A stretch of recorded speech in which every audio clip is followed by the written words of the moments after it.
Batley Bulldogs chairman Kevin Nicholas has good reason to be nervous as he paces around Mount Pleasant ahead of the playoff clash with local rivals Dewsbury. It's getting near dawn. This is a motley crew here. You can edit that bit. It's the National League One qualifying series, and while Dewsbury are looking to win promotion, Batley are battling to stay in League One. Help yourself to the cake. Kevin's other concern is that he might have bet his way into some hot water. Or more to the point, some very cold water. The bet is about who's going to bring most supporters to the game. We've got two separate turnstiles, so we'll know exactly who from each club is here. Whoever's got the least supporters, the board of directors go on the ducking stool. Hopefully it's not us, but we have got shorts here just in case. Batley supporters in here, you know, don't be good in that other turnstile. Oi, Bulldogs enter here. All Batley supporters this way! This is unfair, you know, you've got a megaphone. All Batley supporters in this turnstile, do as you're told! That means in that turnstile, go through the turnstile 6 or 7 times. All Dewsbury supporters that way and keep walking!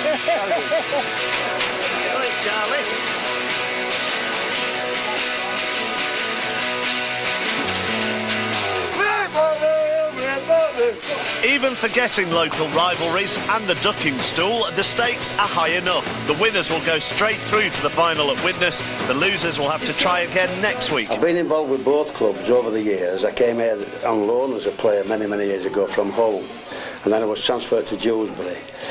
But in all those years, I've never known a game that's had so much of a big influence on both clubs, whoever wins, and also whoever loses too. I've never known one with as much at stake.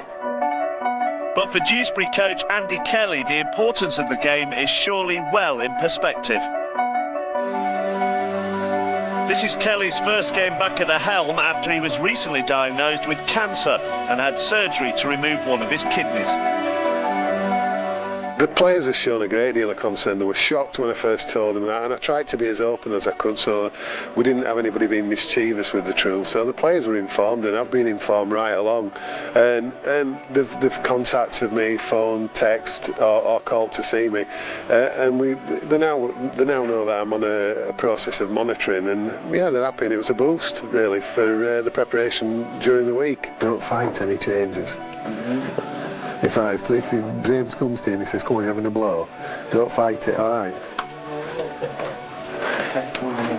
No, mate, I'd come on and knock you out myself, but I'm just not ready yet. My everyday expectancy and priorities have changed, but I can't remove myself from the game, and as quick as I could get to a training session or be at the office to look through a video, I was there. And today there's no thought of illness or recovery. I'm here today, and my whole focus from the moment I've got up has been the game. Just listen up then, fellas. It's important that we get the preparation right again, isn't it? We've said this all along. I think anybody who's watched or knows about the NRL final playoffs will understand the importance of performing. You've got West and North Queensland, two teams with an outside chance who weren't going to let that moment go, who wanted that little bit of glory. And the opportunity for that kind of glory doesn't come round that often, does it? And I feel we're sat here the same. Be confident, fellas. Remember, we're the team at home, we're the team that finished top. Okay, we are the top dogs in this game.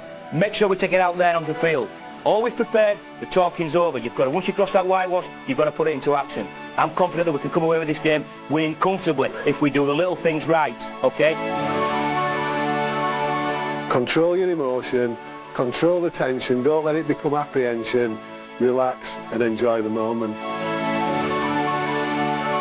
Feels good, boys, the talk's good, everybody's enthusiastic.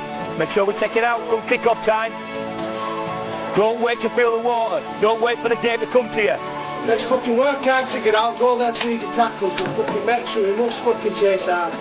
We must work out on the chase and get around, fucking fill up there. Let's enjoy getting into them, smashing them. Be confident.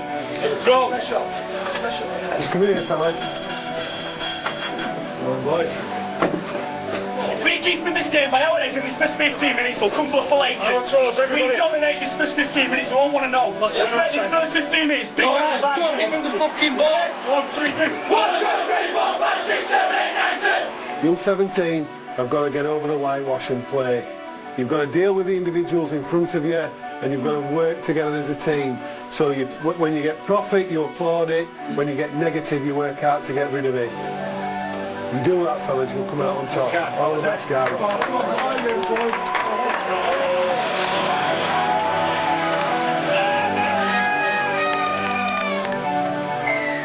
How appropriate that the 200th meeting between Batley and Dewsbury should be the most important match between these two clubs for years. That's no exaggeration.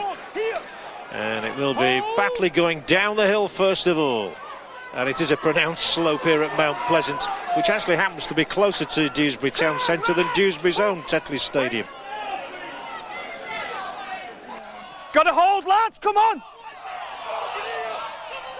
For Berry, Morgan, a bit unimaginative at the moment. Needs somebody to show a little bit of magic somewhere along the line. Maybe Richardson can do that. Last tackle, expect a kick, probably from Eaton, maybe from Gallagher. Oh, the ball comes back, Eaton's dribbling over the line and will score here. Yes.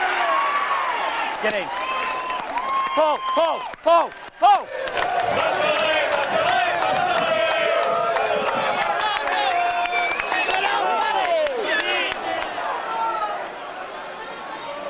Maiko, the short ball from him, and Rudder, that was a bit high. And Dewsbury may take the opportunity of getting some points here. No, Chapman decides to run it. Quick first time ball, Corcoran. Interesting that Dewsbury didn't take the option of getting 2 points. They're going for the 4 or the 6 instead. The big man is Jowett. Big chance this for Andy Kelly's side. Chapman's ball is a good one. There should be a try in the corner for Dewsbury Rams. The last ball was fed out by Hall. It should be Rogers over there. We've got to target first post. You can't go on with them on. Doesn't always follow that the team gets all their points going down the hill. Gallagher. Oh, bringing Lingard into it. He's going to score here. Craig Lingard, absolutely typical. Get in, Lingers! You beauty! And Batley's third top try scorer in their entire history has gone storming over the Rams line. Unforced error, and we've conceded 2 tries. Now we've got to be better than that. Otherwise, we're going to chase a bit of an uphill when we're coming down. Maloney again. Jowett. Oh, he loses it, and Gallagher's on his way. It's an interception for Gallagher. I don't think he can get all the way, but maybe Simpson can. Rogers does his job coming back, grabs his man around the neck. The Batley fans roaring the Bulldogs down the hill, baying for more tries. Robinson, little chip ahead. There's a race here. Could be a score. It's picked up and Robinson plunges over the line. Looks like another Batley try for me. It is. It's for Darren Robinson. We keep the tempo up, okay? We don't drop it, we pick it up. So until we start respecting the ball and where we finish and how we finish, we're always going to be chasing.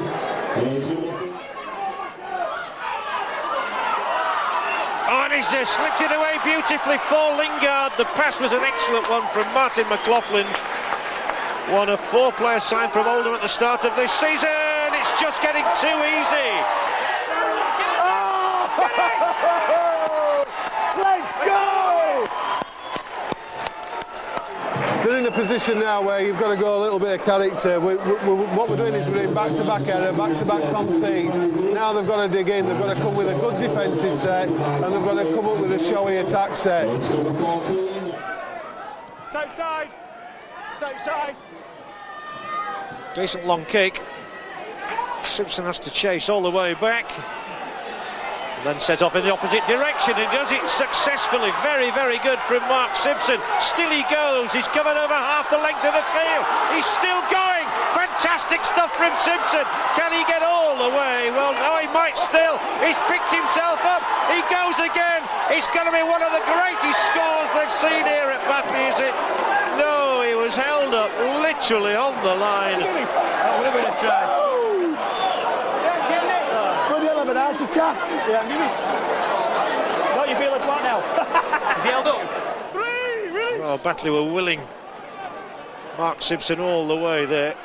It wasn't quite to be. I think he'd be still puffing and blowing. Others are going for the line instead. You never know, it might come back Simpson's way yet. Now it's going to go to the right. And as he burrowed his way in, the ref will have a look and he'll give the score. Neil Roden again.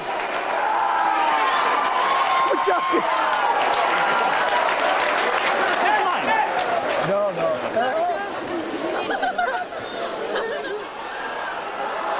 Chapman held by Roden. Oh, thought there might be the odd fist going in there as well. Hey! Offside! I got pulled for that a minute ago. Put the ball down. Get away. Go away. You're going to give us a chance? Go away. Got him foot for, I meant to feel. I'm on the side, don't know. He's not give offside. Ball square. Go away. You're not give offside, have you? Thank you, Phil. Andy Kelly's already on the touchline and planning his half-time team talk. On the line. Fellas, take on the water, get yourself sorted. We need to sit down, don't we? Real pleased with the way we've defended. We've cut their chances down.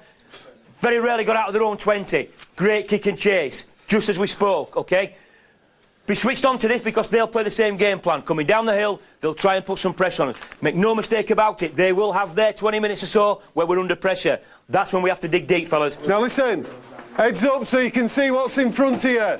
If you're gonna show some courage, you need to know where you're going. So you need to look in front, get your heads off your chest, your chins off your chest, and start to work. And work to be as good as you know you are, not what you've just done over that first 40 minutes. We need 40 minutes. We need to come out of it with credit. Let's reassert ourselves. Disappointed with the last 10 minutes. We dropped off a little bit. We dropped the intensity. The intensity they showed in the first 30 minutes is what's killed them in there. They couldn't live with us. We said that, we spoke about it. If we play at high speed, we play at high tempo, we play at higher pace, they won't live with us. It's come true, OK? But we have to make sure that we back it up in this second half. Down to the last two. Sheridan plenty of the ball. Maloney, and it's gone into Jamie Stokes' hands. He can go all the way. It's Jamie Stokes. Sheridan across to try and nail him. Stokes still. He's going to make it. The postman from Featherstone. Jamie Stokes, a sensational score. He punches the air in joy, and Batley are surely on their way to the grand final.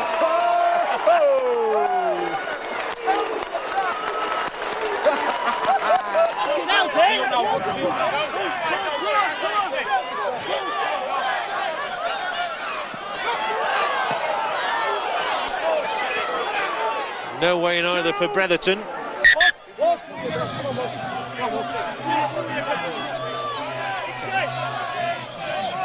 Separate, lads. Pass. Go away. Captain, lads.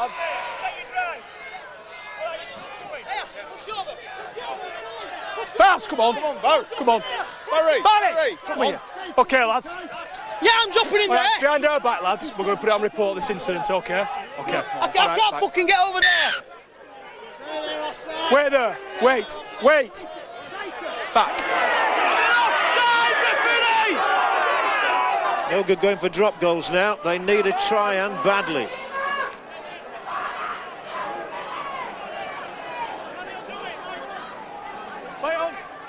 Again, it's got to the last tackle, and Dewsbury have made little progress, but they do here, and this will be a score for them.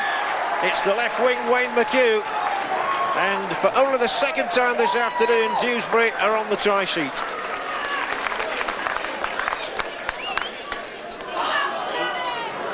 Hardly seen a forward pass all afternoon, which is unusual. Not heard a shout of forward pass either. Or get him onside. Maloney, this is better. Maloney, surely he's going to make it all the way in. Fabulous score.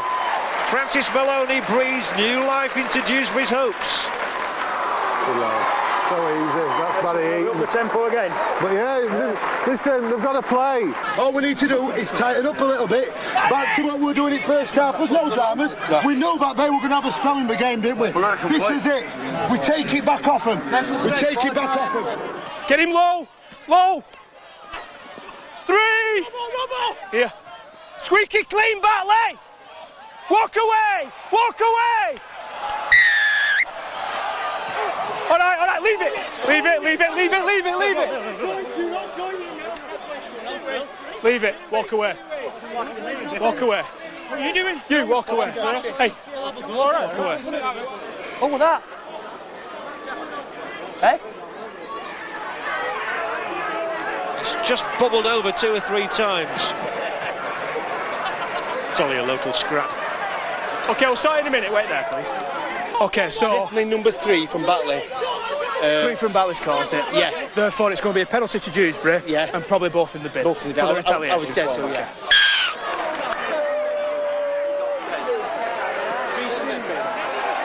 Just go. Just go.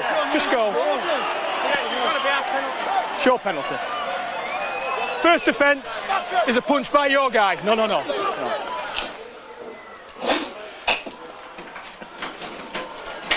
Last time you stitched my chin up, Doc, you didn't put any of that stuff in it, it feels better now. You didn't put any anaesthetic in it. Sorry? Last time you stitched me, you didn't put that anaesthetic in it, feels loads better when you put anaesthetic in it.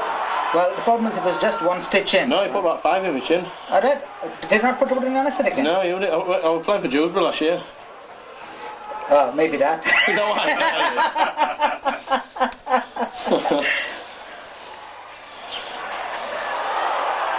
It's alright. Damn it. Here they come again with McHugh. Here. Hold. Maloney, the mercurial Maloney, will hoist a kick. Rogers will grab it. He'll go for the line. I think he's in.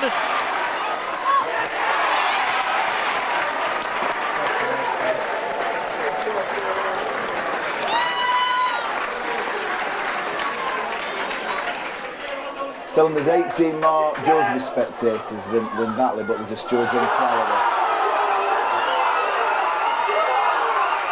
Craig Lingard, who's a terrific finisher. He might get the ball inside here for Steve Jones. He's roaring towards the line. He'll get Simpson going, and Mark Simpson is going to get the try that his day richly deserves. Simpson, who had that 90-metre run in the first half to set up one Batley score, has got the one that finally confirms that Batley are going to be in the final. Oh, what a try! What a try! About time. So I'll take the ducking stool will be active after the game behind the Glen Tomlinson stand. Well done, Gary. Well done, mate. Hopefully see you again. Kevin. Batley are straight through to the National League One qualifying final, while Dewsbury have to fight it out next week for the right to meet the Bulldogs again in the showdown at Widnes. Good to see you up in the back. Mr. Kevin Nicholas. Well done, Gary.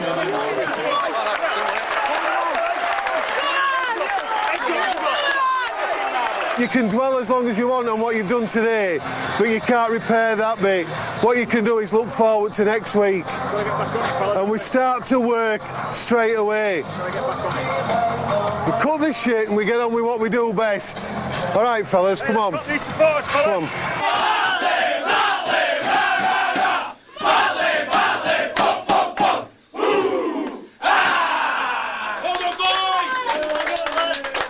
That one's not working properly. I think we've robbed ourselves there. Maybe we'll have to have a steward's inquiry.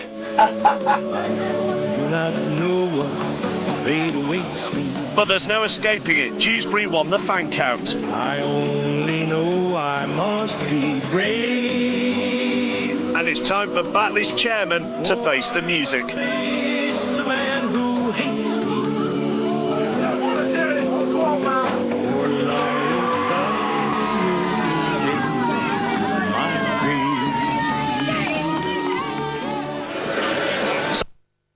It's the big day for the clubs in the National Rugby League. It's their grand finals day.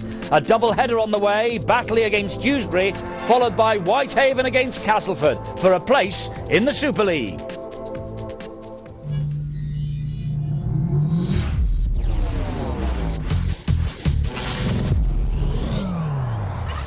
Rugby League on Sky Sports in association with Stan James, the sports bookmaker, whatever your sport. It's one of the great days for teams outside of the Super League. Grand final day in the LHF National Leagues. Later on the main event, Whitehaven and the Castleford Tigers will battle it out for a place in Super League next year. But now the fans of Batley and Dewsbury are helping to swell the crowd here at the Halton Stadium in Widnes. It'll be full to the gunnels later on, a complete and utter sellout. And right now, two of the game's traditional clubs have had their fair share of troubles recently and a place in the sunshine. What an atmosphere for Batley Bulldogs and the Dewsbury Rams, who play for a place in National League One next year. It's a grand day out for the players, coaches and fans of all the clubs involved.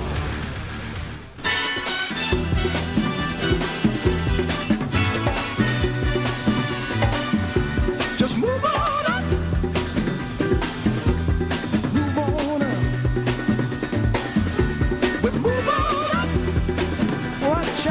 Just move on up. We'll move on up. Move on up.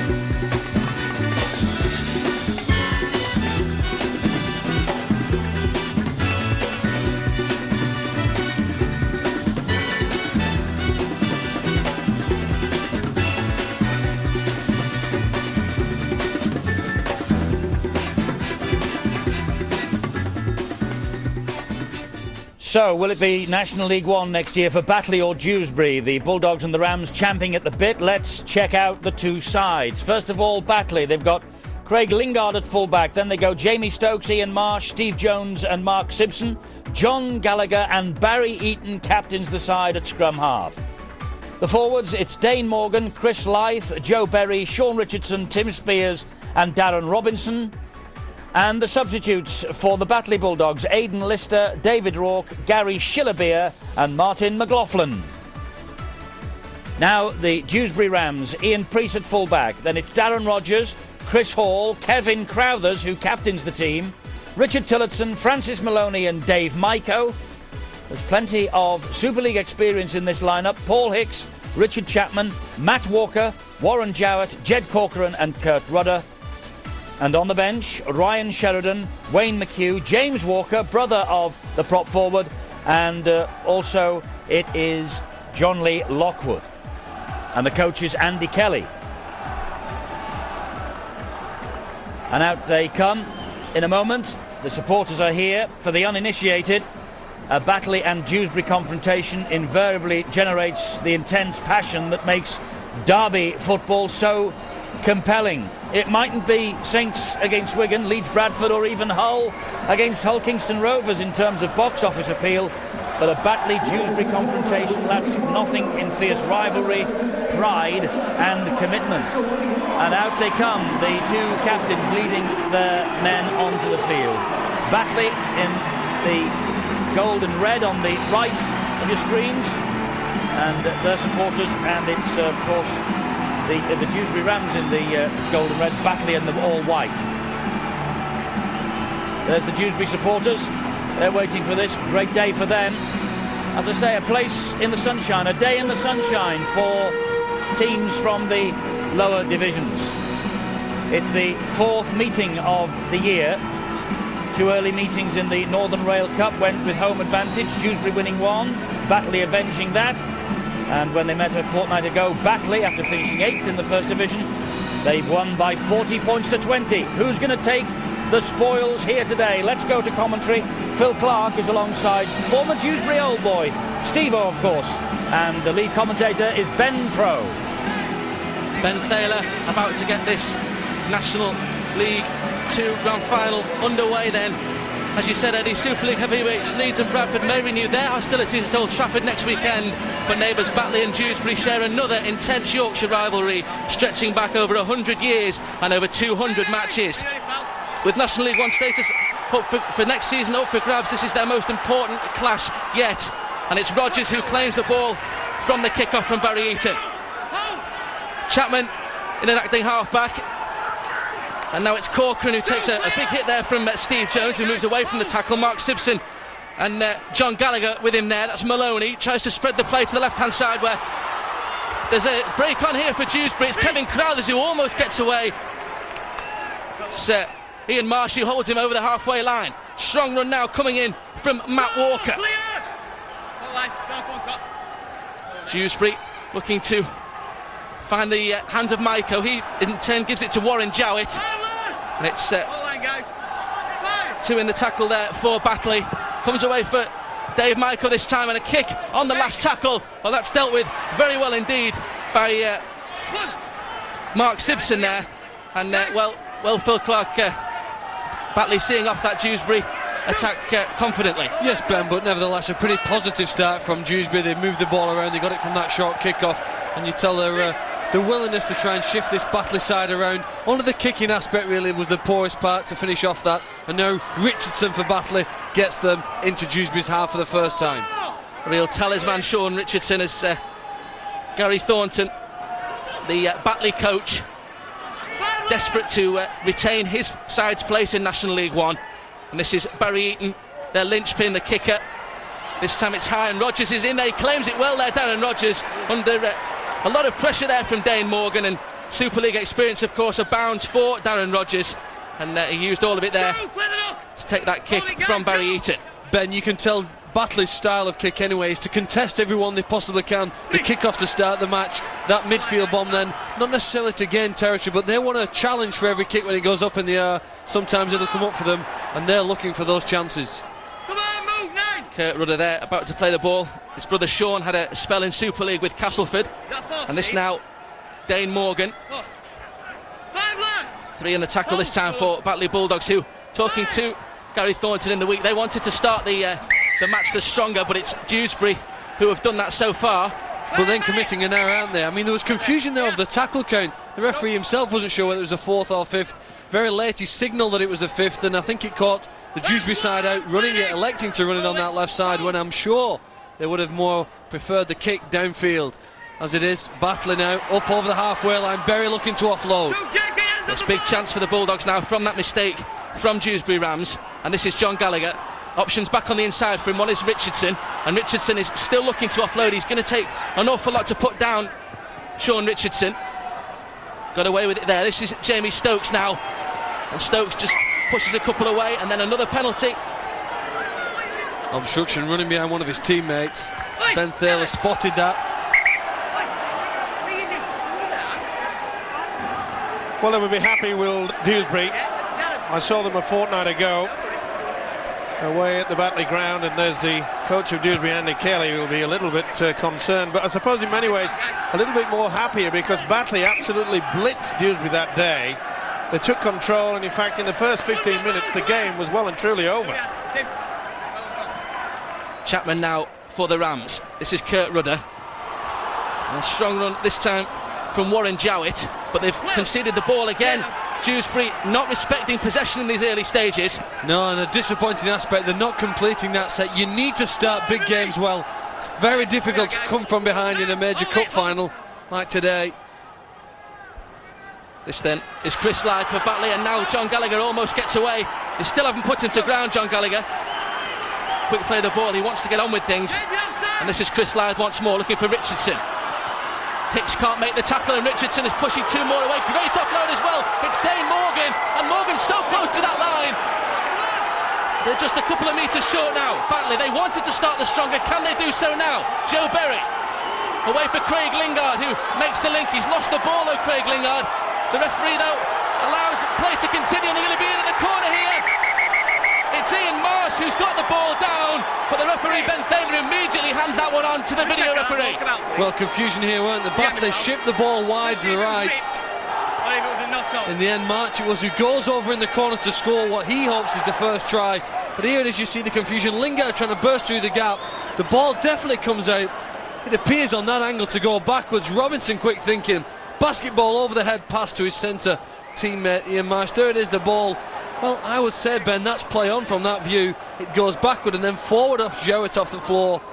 Robinson's quick thinking, pick up, and the video ref looks like he's made a quick decision. The referee has made a decision. Here it is, and Ian Marsh gets the try for Batley Bulldogs. They do start the stronger, which is exactly what Gary Thornton wanted. And Ian Marsh, a Widnes Tigers product, he'll be at home in this particular part of the world, and he gets his 6th try of the season. Both sides looking to move the ball around this field, looking for gaps out wide. Berry was who found Lingard. He hit the ball hard through the gap, and then that offload. Clever thinking from Robinson, and the first important try in the corner for March. And very well done by the video referee, because the rule which indicates if you go into the tackle, it's virtually play on. And Batley were very much alert, especially the centre Marsh, who took the full advantage of that. Dewsbury seemed to stop. Can they make it 6? Barry Eaton looking for his 97th goal of the season. Can't convert accurately on that occasion, so Batley 4-0 ahead. And as I say, the perfect start for Gary Thornton, actually a teammate of Andy Kelly, the Batley coach, teammate of Andy Kelly at Wakefield. So the best of enemies this afternoon. It's Maloney with the restart, and Lingard this time in defence. He's away for Jamie Stokes. It's Paul Hicks with the tackle alongside Chapman. And now Joe Berry trying to use his strength up the middle of the field now for Batley Bulldogs. Well, the referee taking both sides back a good distance, and that's suiting an open style of play. A lot of good footwork in the Batley side in the game I've seen them play this season. Able to just get through some ground, make meters, lie there to acting half-back. And Dane Morgan, he's been a powerhouse really for Batley all year. Couldn't get the ball away on that occasion to Gallagher. And now it has knocked on, has Dane Morgan. Well, it's important now that Dewsbury realise, and I'm sure that their coach Andy Kelly will get the message out, that possession is vital. They must make sure that they do run out their sets of 6. On 2 occasions, they've come up with the error. They've got to get field position. They've applied no pressure on this Batley defence as yet. Ian Priest trying to do that now. Plays the ball for Maiko. One-handed pick up there from Dave Maiko. And now it's Kevin Crowthers in the moving field, but Morgan trying to atone for his error perhaps, alongside Tim Spears, I should say, in the tackle. It's good defensive line speed from Batley, getting up quickly on the man Walker. Chapman, now Maloney. Options on either side. It's Richardson though, gets to him. Patience from Dewsbury. This is Corcoran, and now Kurt Rudder. It's Joe Berry who puts him to the ground. He's definitely lost that Rudder. That'll be a knock on, and again the red, amber and blacks of Dewsbury have come up with the error, and this is becoming a nightmare there for Andy Kelly. Was there a hand in there? I don't think so. Steve, I think it's great defence, isn't it? Both on that play and the one before. The Batley defenders getting up very quickly, hitting, controlling the ball, and in that case forcing a mistake. They'll be delighted with the opening to this match. Batley then with more possession, courtesy of a Dewsbury mistake. Good tackling though from Rudder, who gave that ball away. And now Lythe. It's Jowett who makes the tackle. Can't afford to give Batley this possession now. I'm sure Andy Kelly will be emphasising that. And the kick comes in from Darren Robinson. Oh, the bounce has completely eluded Richard Tillotson there, but he's come up with it in the end, the winger. That was very fortunate indeed. You cannot afford to let the ball bounce. Interestingly, they kicked so early in the tackle count on the 3rd tackle on that occasion, looking for a 40-20. It's given now Dewsbury a bit of momentum, just rolling forward. Paul Hicks, certainly the momentum giver there. That's a great position there for Dewsbury. Quick play the ball they want. Ian Priest is there, now it's Maloney. This is Chris Hall. There's some doubt over Chris Hall playing in the build of this game. And a muscle strain. Okay though for Andy Kelly to start him this afternoon, and Wayne McHugh moves on to the bench.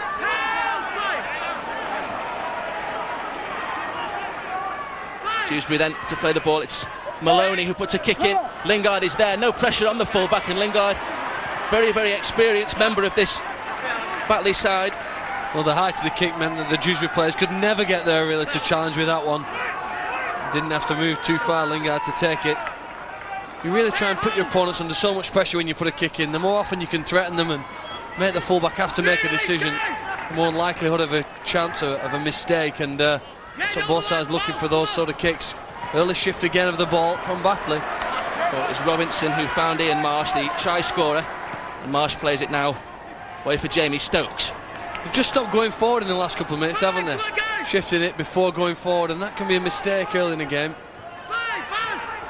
Well, certainly not the start that Batley had at home to Dewsbury a couple of weeks ago. They did blitz them in the first 20 minutes.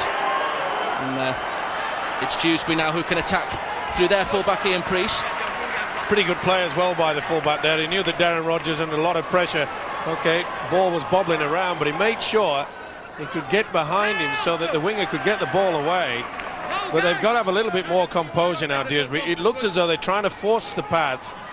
And really, as I said earlier, they've got to get good field position. Make sure that when they kick, their chase is good. Will this be one?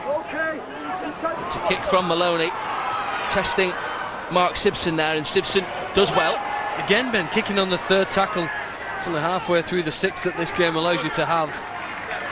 You're really putting a question mark on your own fitness and desire. You're saying, look, we're going to kick it. We're going to have to work a bit harder, but hopefully it'll pay off later in the game if we can force a mistake now.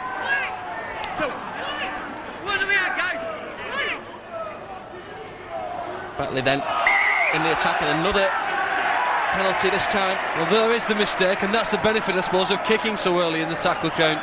You're hoping for that error inside your opponent's half, and now from a scrum through Francis Maloney, I'd expect here Dewsbury to attack. There's a forward pass, Berry just overrunning the pass from Lyde. You can see he has words with him. What the heck did you pass me that for? Well, it's a problem that we have in all grades of rugby league, is that they try to play this very flat attack, and sometimes you'll pay the price. Maloney almost away there. Great work from Robinson in defence for Batley. Saw the head-to-head a few moments ago, and it's Dewsbury who have the, by some margin, the supremacy there. This is Kurt Rudder now. Great opportunity now for Dewsbury Rams. Good tackle this time from Richardson. Chapman waits. He's got Jowett, but goes further wide to Maiko. And sorry, this is Jowett, I beg his pardon. Now Jowett trying to escape the attentions there of Ian Marsh. So close, Dewsbury. Can they hit back? Maiko, this time for Matt Walker, and Walker trying to stretch every sinew there, but 4 or 5 men back for Batley Bulldogs. Chapman, Maloney, it's going to be a kick to the corner. Looking for Rodgers. Whoa, well, what great work there from Simpson. That's going to be a real contest this afternoon between Darren Rodgers and Mark Simpson. And look how his teammate there just trying to help here, provide some cover. Takes out 2 Dewsbury players. I'm not sure that's quite legal, but the touch judge has awarded a goal line dropout, so it's another chance for Dewsbury to attack. A very accurate kick there from Francis Maloney. Perhaps the strongest part of his game, Ben, is the accuracy of his kicks. And Dewsbury will look to that again, although they look to try and convert this pressure into some points. Well, the main advantage is that Maloney got plenty of height on it, allowed to apply the pressure from his outside man. Interesting to see how that David Michael is playing and controlling things on the left-hand side, and Francis Maloney is doing exactly the same down this near side on the right. Maloney for Michael, that's the axis that Dewsbury want to exploit, and now it's set with Jowett. Just 18 metres away from that Batley line. They really need to try to get back into this game. It's Matt Walker now. Walker away for Paul Hicks, and it's Maloney on the overlap. Scrambling defence from Richardson is just enough. They want to quick play the ball. It's with Chapman. Now Maiko. He's got to force the pass a little bit there, but it's Batley who've come up with possession once more. And no real penetration on the last tackle for Dewsbury Rams, and Andy Kelly annoyed with that. Well, you expect to see that sort of desperation in a final like this. Batley getting everybody back into position. They've been stretched really with the break from Maloney, but everyone there in numbers, and here's a break. Great run from Chris Lyde, he's got support right and left, it's with Barry Eaton, and Barry Eaton further wide to Simpson, and Simpson will surely go all the way. There's nothing that Ian Priest can do, and Mark Simpson scores the second try for Batley Bulldogs. Mark Simpson, well, his fullback when Oldham lost the Northern Ford Premiership Grand Final to Widnes at Scotland, and now a try which puts Batley on the way to winning here. Tries in each of his last two as well. Here you see the pace really, the split down the middle first, and Lyde's ability to go, draws in the fullback. Eaton doesn't think he'll make it, but he knows that Simpson will. And a winger there in the position. When your team make a break, you want your speedsters alongside the man with the ball, and that's exactly what Batley have in this position. Firstly, Barry Eaton, he provides a link onto Simpson, and there's nobody in the Dewsbury side can get near them. If there's a difference perhaps between these two sides, Ben, it's the pace that Batley have, and that's pleased Gary Thornton straight away. And so he should. It was a quality defence that put them in that wonderful position there. Dewsbury were threatening, and the prop forward, Dane Morgan, came up with one of the best hits you'll see throughout this season. Boy, he rattled the Dewsbury man, and that's where the ball came free. The pressure was off, and then Dewsbury were caught napping in and around the play the ball area. And Barry Eaton this time successful with the conversion. So Batley into double figures, they lead 10-0. Definitely the start that their coach would have wanted, and those fans very, very happy.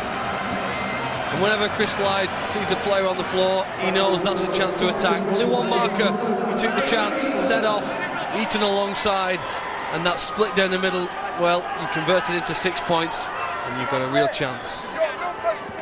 Mark Simpson with 16 tries last year, now 8 tries this. Prolific target man for Batley. This is Joe Berry now. Gets through the tackle of Rudder, who comes back for a second effort, but Berry's still going. That try really given added impetus to their effort. And this now is Dane Morgan using both props there to good effect there, Batley Bulldogs. It looks like they've tried to up the tempo here now, doesn't it? The pace and the intensity of it, as they did 2 weeks ago. Try and blow their opponents away in the first half. 4 men needed there to try and restrain Richardson. That's right. Batley had scored 5 tries in that meeting a couple of weeks ago to take a 30 points to 2 interval lead, and from that point on there was no way back for Dewsbury, but they need to get onto the board now, the Rams, and it's Ian Priest. Tries in home and away meetings with Batley in the Northern Rail Cup early this year, the fullback Ian Priest. Great ball by Chris Hall there, and Darren Rogers is away. Rogers hasn't got the beating of Lingard, well he can't get through Lingard, and Darren Rogers is going to reply for Dewsbury. Nothing that Craig Lingard could do, and Darren Rogers, well, his last appearance here was in the Castleford team beaten 1-7-6, I beg your pardon. It wasn't enough to retain their Super League status, but Darren Rogers with another happy memory of the Halton Stadium. Well, I'll tell you what, we've seen some pretty good rugby here in the last few minutes. The centre play here from Chris Hall's outstanding there. Draws in 2 men, beautiful right-hand pass, and that creates the opportunity that Rogers has been looking for. Bit of space, bit of a gap down that flank, steps inside the fullback, too experienced to be stopped from that point. Great reply from Dewsbury. You want to bounce back from a disappointment to conceding one by putting one on the board. Rogers there, look, he weighs up his chances. He knows he's got to come away from the touchline. Steps late inside the fullback, and by that time, it's all over. It was a classic try and superb work by the centre, Chris Hall.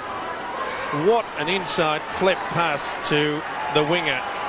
And it was interesting, this week, Darren Rogers made it quite clear that his centre partner, Chris Hall, has certainly brought him to top form. And in fact, if the records are right, Darren Rogers now is only 2 tries away from a career 200. His former Castleford colleague Francis Maloney has added the extras as well. So it's Batley 10, Dewsbury 6. They needed to hit back. That's exactly what Darren Rogers and Francis Maloney have done. Any great centres trying to interest the opposing winger in the ball. That's what he does. Gets the winger interested. Once he's committed, the Simpson can't get back to take Rogers, and neither can any of his teammates, because he's too quick, too experienced, and too wise to know how to be stopped from there. top try scorer for Dewsbury this year, Darren Rogers. That's his 21st of the season. He got 2 against Batley in the playoff as well, despite them losing on that occasion, of course.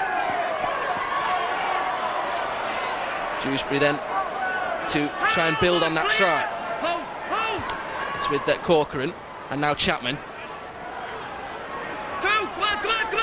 This is John Lee Lockwood.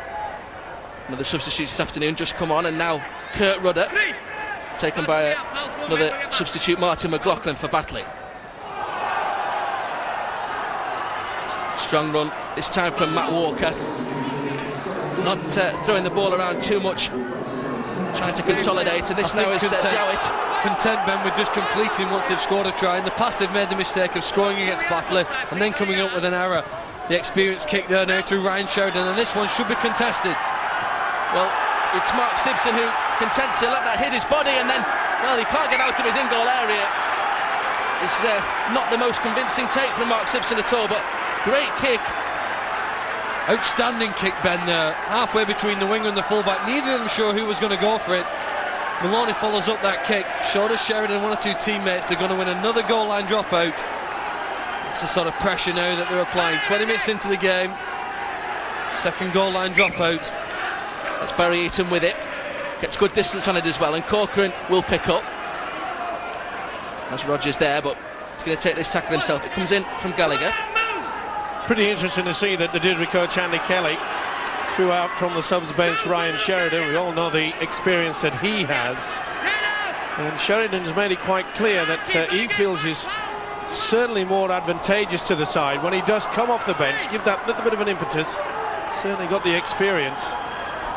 Sheridan, in fact, has coached the team on occasions due to Andy Kelly's illness, and it's a great run from Sheridan. He's got through the tackles, and Sheridan has scored another try for Dewsbury Rams. They are right back in this game. It's 10 points apiece, and Ryan Sheridan comes off the bench to score the second Dewsbury try. All the best half-backs run at the defensive line. He's helped here by the fact that you've got inside and outside support, and that creates some doubt in the mind of the defenders. Just watch here now. He takes the ball up towards the line, looks inside, looks outside, and then he's too strong for Robinson. Spins through the tackle and dives over from the 10-metre line. Pace there to dart through the gap. Spins through, looks to offload, doesn't need to, and dives over. Chris Lyde just coming on top of him a little late. Look, shows and goes, that's what you do. Great half-backs, we see many doing it in Super League. Sheridan doing it here in this final. Pretty poor defence by Darren Robinson, the Batley forward, but take nothing away from the try scorer. And again, it just shows you the importance of applying the pressure. Dewsbury's kick and chase a few moments ago has allowed them the second set of 6, and will he make it 6? Easy kick for Francis Maloney this time, and he then shows that his side take the lead for the first time in this game. It's the Dewsbury fans who are happiest now, and it's all thanks to that man Ryan Sheridan, former Great Britain international, of course, just 3 years ago, playing for his country. Well, he tells lies, doesn't he? Looks inside, pretends he's going to pass it to him, looks outside. By that time, he's spun through the tackle and scored. Played in the 98 grand final as well for Leeds. Lost to Wigan on that afternoon. Chapman takes the restart, and this is Corcoran. Good tackle on him though from David Rowe. That was a real punishing hit there from David Rowe, the substitute. He's in once more for Batley there, and now it's Chapman. Well, they're making 10 metres on all 3 of those carries, and that's pretty good ground. That'll be pleasing for them. Is that crowd? There's now another good 10-metre gain. You're doing all right if you're coming out of trouble, Ben, and you're making 10 metres. This is Sheridan once more. Gives it to John Lee Lockwood this time. Lockwood goes over the halfway line before he's put to ground by Chris Lyde, and then it's Maloney, the experienced kick again, looking for the touchline, looking for the sideline I should say, and now Lingard, well, he's stationed out there, the fullback. Ben, I don't know whether he was looking for the sideline. Very often teams prefer just to trap them in the corner. That scrum sometimes gives the Batley players longer to get back, and the defence there now, look, they're full of energy. 2 or 3 tackles can quickly disappear, although here's a shift. This then is Jamie Stokes trying to get Batley out of trouble. Pretty important now that Dewsbury make sure the first and second marker is pretty spot on. Remember, They did make the long break, Batley, when Simpson scored that try. You've got to be very wary. Batley are working very close to the play the ball area, bringing the ball back on the inside. Dewsbury, as you saw a moment ago on that graphic, just bossing possession a little bit, but Gallagher, it is to kick Batley out to their half. Rogers, good position again from the winger, Darren Rogers. Takes the ball cleanly and launches this attack now for Dewsbury. Scrambling defence from Mark Simpson. Darren Rogers, dangerous player to kick to like that. I suppose you'd want to turn him around with the ball on the floor. He took it at full flight. Great footwork, big, tall, strong winger. Ian Priest for Richard Chapman now. Now it's with Sheridan and Rudder further wide this time for Warren Jowett. More expansive handling there from Dewsbury, trying to escape this Batley net. That is Martin McLaughlin, the former Ireland international, with the tackle. And another kick, high testing Lingard. This time the fullback gets to it quickly and real pace in his counter-attack as well.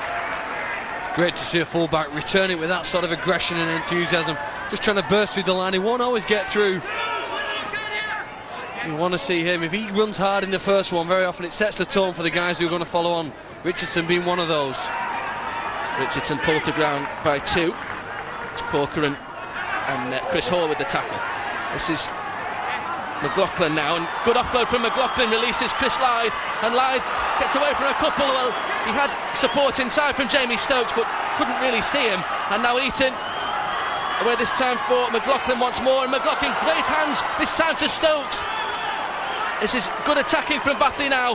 They feel they've got Dewsbury on the rack. It's with Gallagher, and Gallagher, oh, great ball this time for Steve Jones, and Steve Jones is in for Batley Bulldogs. He extends the lead, the Scottish under-21 international, former Rugby Union under-19 international as well. It's only his 3rd try of the season, Steve Jones, but what an important one it could be for Batley Bulldogs. It was all set up, Ben, wasn't it, by the breaks there in the middle. Wonderful run by McLaughlin, but look at the timing of the pass here from Gallagher and the run from Jones. He just set himself between the winger and fullback. He knew that Gallagher would deliver the pass if he put himself in the right position, and once he was through the line he knew he'd scored. Great rugby league, wonderful pass, great catch there on the chest. Scores wide out for Batley. Very talented indeed. And as you mentioned, the standoff, Gallagher, he delayed the pass to the man who scored, Jones, at the very, very last moment. They used the big fella, Sean Richardson, as well as a dummy runner. He was very effective. He just hesitated, and the ball was spun across the face of his chest, much to the delight of the centre, Steve Jones. Well, it's great to see Batley. They've fought back very well indeed. Is he going to get it? Well, another testing kick for Barry Eaton is converted, and so Batley retake the lead.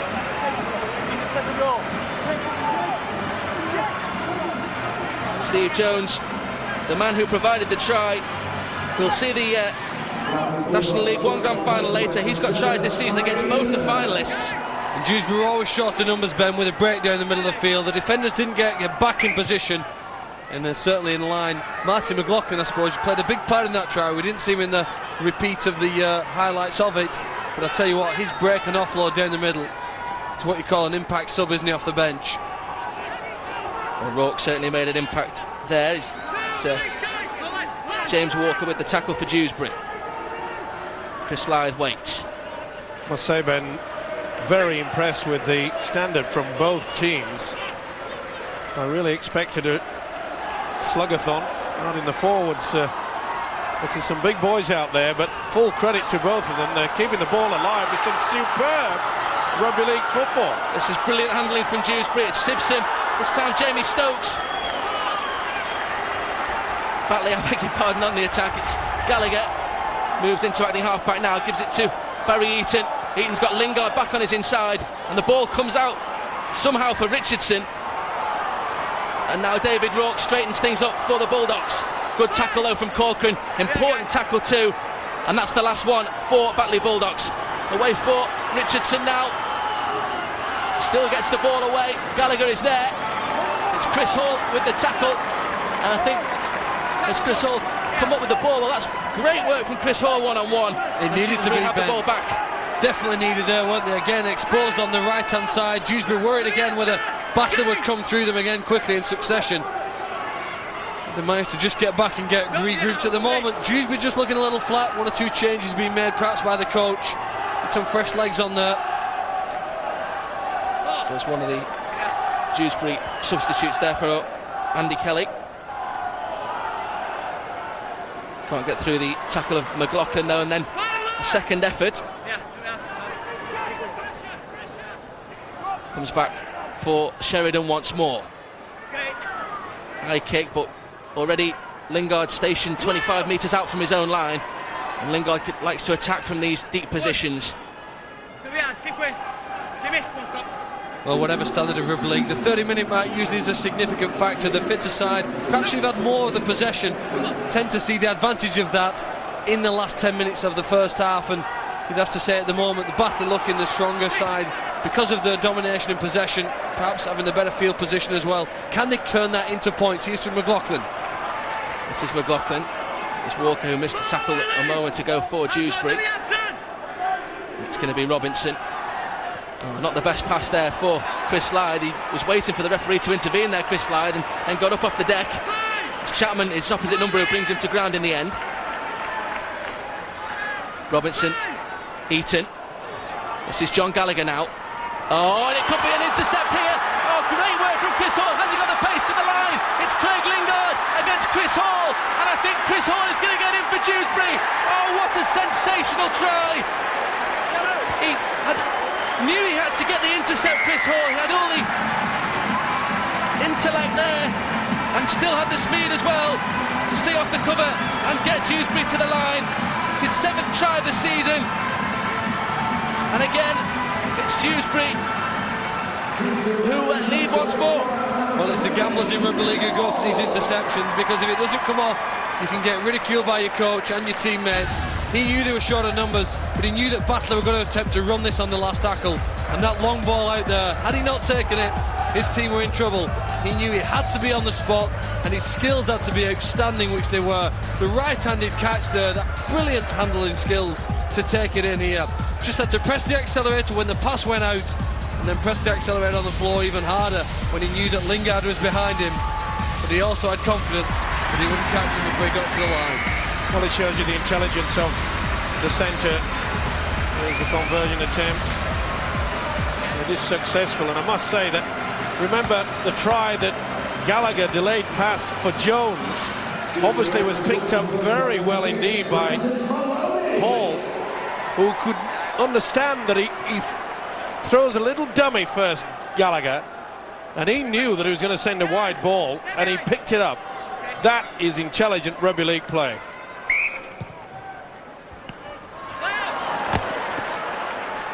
This is Rogers then for Dewsbury, who retake the lead courtesy of that conversion from Maloney. It's Lockwood, Chapman, and now it's a great offload there from Walker. Dewsbury encouraged by that, and 3 in the tackle there for Batley. They're looking to play a bit here too. I think they want to shift it around. Sheridan coming wide now. It's Maloney. It's Maloney for Kevin Crowthers. Good angle of running there from the centre. Kevin Crowthers, another one with vast Super League experience. And now Corcoran trying to run at Gallagher, but it's Richardson who helps his teammate out there. Chapman, Maloney, Sheridan. Good ball this time for Warren Jowett, and Jowett in turn offloads for Ian Priest. Priest though put to ground by Darren Robinson. Sheridan. Oh, another almost great bit of handling once more from Chris Hall. Just a moment after that try, he was denied on that occasion, but he really seems up for this, Chris Hall. When he threw that magic right hand, he thought he might stick to it a second time. Wasn't quite that lucky, but again, a great kick, I think, from the Dewsbury side. The accuracy of the kicks there, just a bit challenging for it. Could have come up for them. This is another rampaging run for Batley Bulldogs. Comes in from Ian Marsh. And eventually Corcoran just gets himself round the legs of Ian Marsh. Quick play of the ball though, and Chris Lythe finds Eaton. and Eaton weaving his way through 2 or 3 tacklers. Eventually Maloney just gets him to ground, but Chris Lyde wants more. It's Richardson, they want to go on this left-hand side. It's Gallagher, he's trying to get round the outside of the defence, and Gallagher almost through. Desperate defence from Rogers and Ian Priest. This now is Richardson trying to use his considerable frame to get over the line for Batley. Can they retake the lead, the Bulldogs? End-to-end final here. Oh, and then a kick there from John Gallagher. Good positioning from Ian Priest. Well, and he's seen off the danger well for Dewsbury. Literally end-to-end, isn't it? There's going to be a try, I think, before half-time. You just sense it with both these sides. Bit of aggression there now. Perhaps unnecessary aggression. It's been a fantastic game so far. I mean, the penalty count's so low, the mistake count's so low. Outstanding skill on both sides. Maybe the pressure getting to Darren Robinson, Ian Priest there. There was a certain... Well, they certainly came together after Priest made that run. And I think that's what Ben Thaler is looking at. He's going to take some advice from the touch judges. Dewsbury player squared up after they played the ball, and then Dewsbury 16 is coming in front of punch at 13. Right. What, is that all you've got? Go away, Kev. Give us to me, go away. Go on. I thought Tim was Kevin Crowd is trying to add his view of events, but the referee not interested. I'm giving the first here's the incident there. Oh, I think it's got to be a penalty there now, I would say, to Batley. Right. Robbo! 10, go! Not only that, 13! Darren Robinson has been sin-binned. Get off! Will Ian Priest follow? He's handled it very well, hasn't he, the referee there? Even in a big final, just to slow things down, control things, seek some assistance from the sideline. Just had a shot there then, and obviously an incident between Robinson and the Dewsbury player. Well, it's not Ian Priest who's gone to the bin, it's James Walker, in fact. 6 minutes, I'll give 2 penalties, right? And so both sides go down to 12 men. Right, but he's punched him back, so they cool him down. We got rid of him. Cool it down. James Walker takes his seat in the dugout for the moment. And the 2 captains being told that will not be tolerated. Well, the referee said the penalty is going to Dewsbury for elbowing forward. I believe a mistake from the Batley side. It's given both sets of team a breather for a minute in what's almost been a non-stop first half, Ben. Well, there hasn't been, I can't remember a stoppage really, Phil, and 4 minutes to half-time. Which side will go in at the break leading this one? It's certainly not the first half we saw a couple of weeks ago, where so one-sided in favour of Batley, and Dewsbury can be proud certainly of their efforts in this first half, and of course they lead by 2 points at the moment, but a real ding-dong battle here. Well, you're looking for that second effort now, Ben, something special in the dying few minutes. Somebody who can do something, piece of skill, piece of strength here now. They're going through the skill, they're moving it wide. Oh, Jarrett's come up with a mistake, and so has to be careful here, because Barry Eaton has seized on that mistake, and this is Jamie Stokes. It's Jed Corcoran who comes across, and they collide. Well, the ball is still going to carry on, and Eaton will touch down here, I think. The referee will surely go to the video official. This is going to be one of the most remarkable tries we've ever seen on Sky Sports. Well, full marks to Barry Eaton for touching the ball down, but what will the video referee make of this? Well, the referees asked for a variety of things to be looked at. Here's a kick through, there's been discussions of a penalty try even. Stokes and Corcoran just collide there. Eaton kicks it through. Now is the Batley player Eaton obstructed? I think he scores a try in a legitimate manner anyway. We'll see whether his hand grounds the ball. It certainly does. There's nothing other than a straightforward try here, Ben, and a remarkable one at that. Well, it's Steve Presley who is today's video referee. Barry Eaton waits. Here is the decision. Barry Eaton gets his 5th try of the season to go with the 96 goals and the drop goal, and Batley Bulldogs retake the lead with just a minute or so to the break. So much experience, Barry Eaton. He's won and lost Northern 4 Premiership Grand Finals with Dewsbury, and now for Batley, he puts another nail into Andy Kelly's coffin. Well, you thought it was going to be Dewsbury who were looking to attack down the left, but the handling mistake and the reaction from the Batley side, towing it through. First it's Eaton, then it's Stokes, and they keep going hard for the ball. of a Keystone Cops collision, and he kicks on and scores. Outstanding try there just before half-time from Eaton. What a lift to his teammates and a lift to his coach. Look at the reaction there from Gary Thornton. And now Eaton with the chance to improve his own try. This will take Batley to a 4-point lead. They lead by 22 points to 18 now. Eaton with the try, Eaton with the goal, and the Batley talisman really is helping his side this afternoon.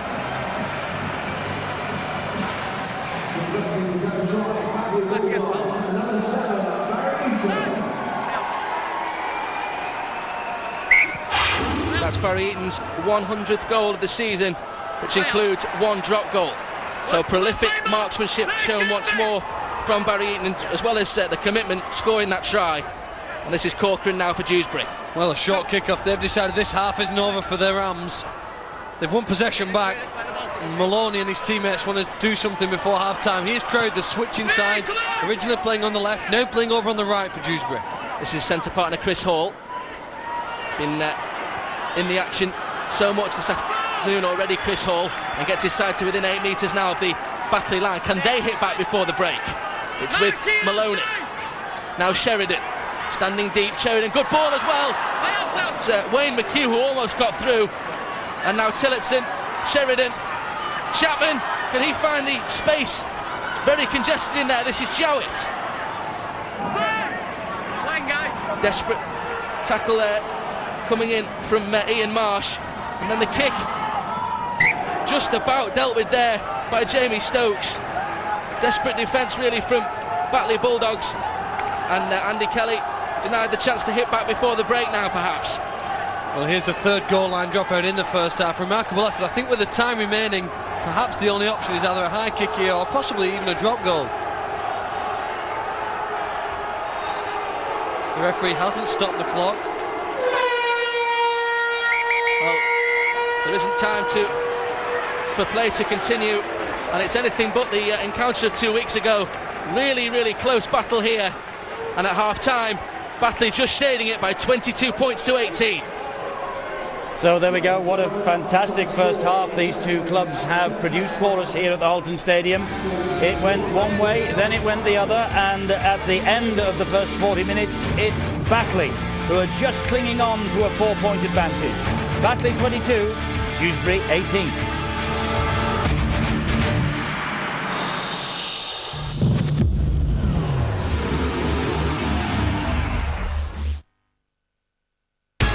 Shows no mercy. He's an absolutely despicable human being. But can his ruthless ways dethrone a dangerous animal?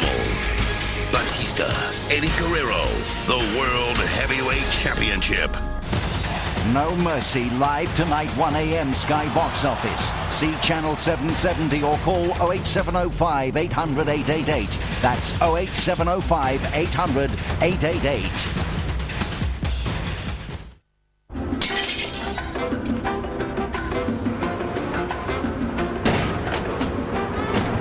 Sure for men, it won't let you down.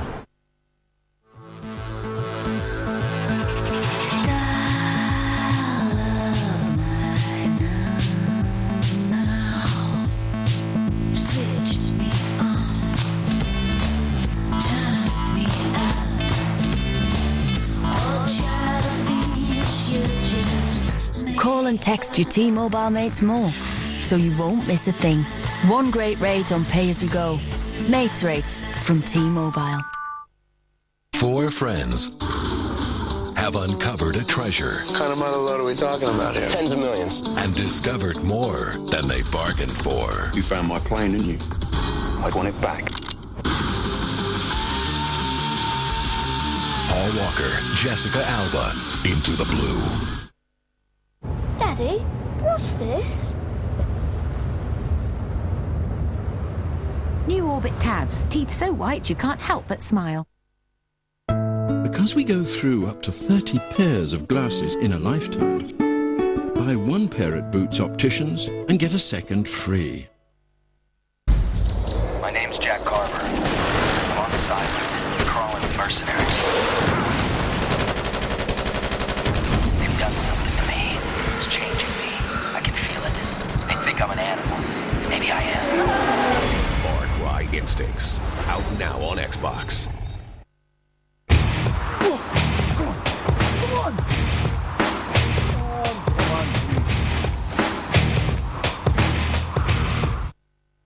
Starting in Monday's Sun and every day this week, get your 5 free Comedy Greats DVDs. The best of Morecambe and Wise. The legendary Two Ronnies. Plus Mike Milligan, Tommy Cooper and Frankie Howard. Don't miss your free Comedy Greats DVD offer only in this week's Sun. We love it. My teeth are really sensitive. I had to start ordering a straw with my cold drinks. You're trying to impress a guy and you order a straw and you look like a little girl. He recommended I try a toothpaste specifically designed for sensitive teeth. It's just sorted out my problem. It cleans my teeth, it gives me fresh breath. What more do you need? Sarah, are you asleep? No, I can't wait anymore. Me neither. Mum says it's just magical. Mum says back to bed. But Mum, we're too excited! The only thing better than looking forward to a magical Walt Disney World holiday is actually being there. Are you asleep? No. Too excited. We heard that.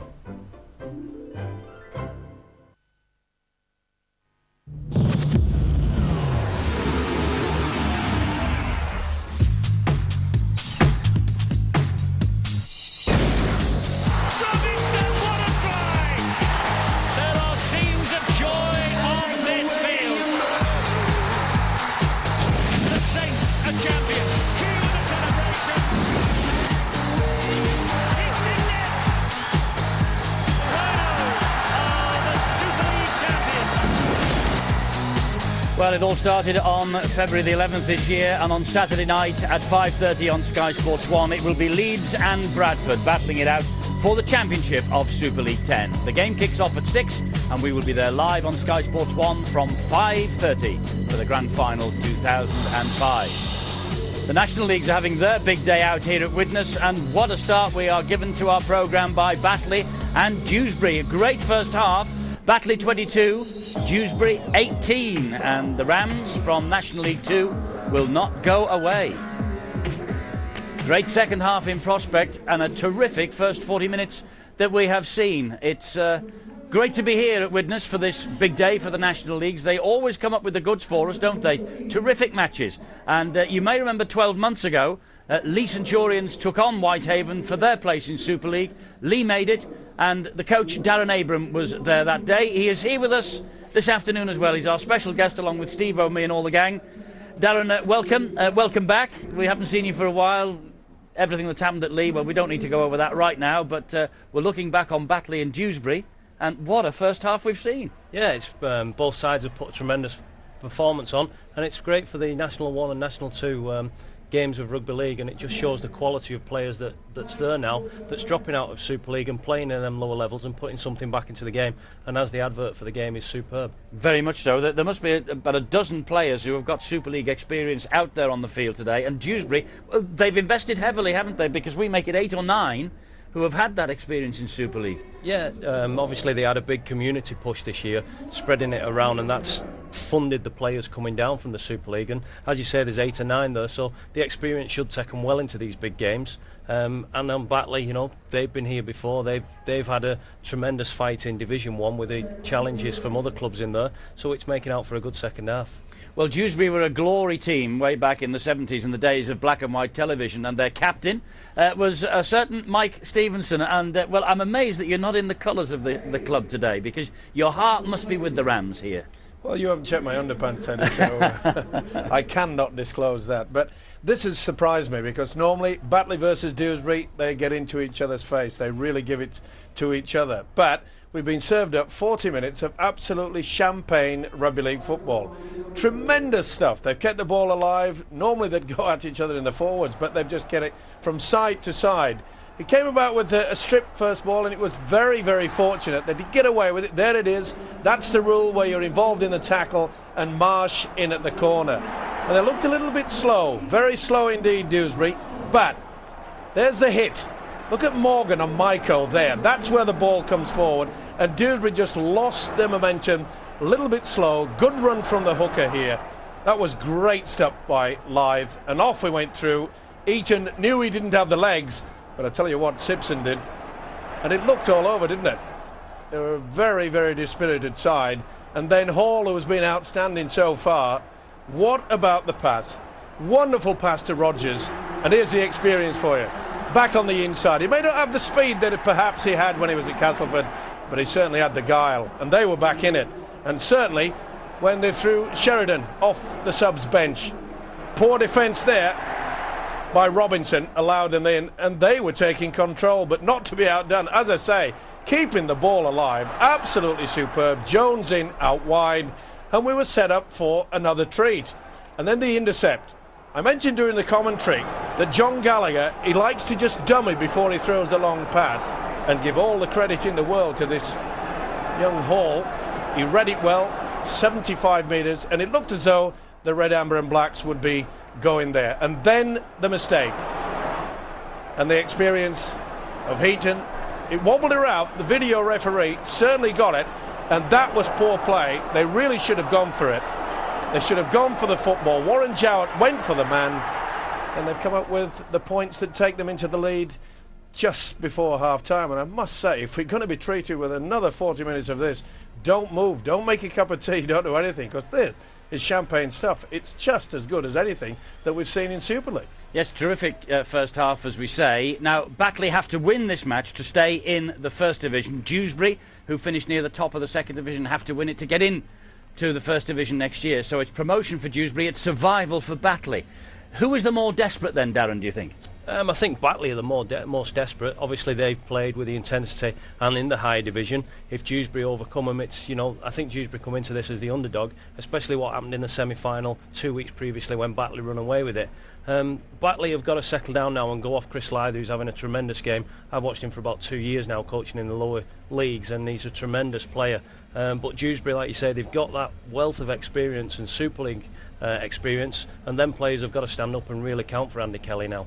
Absolutely, and of course Andy Kelly, well, I suppose the vote really from the sentimentalists in the game will go with him, because he's had to overcome some serious illness actually to be here at Widnes today with his team, and they will hope, as I say, the people who are a bit sentimental will hope that it's Andy Kelly's day, but not if you come from Batley, I'll tell you that. They are desperate to stay in the First Division.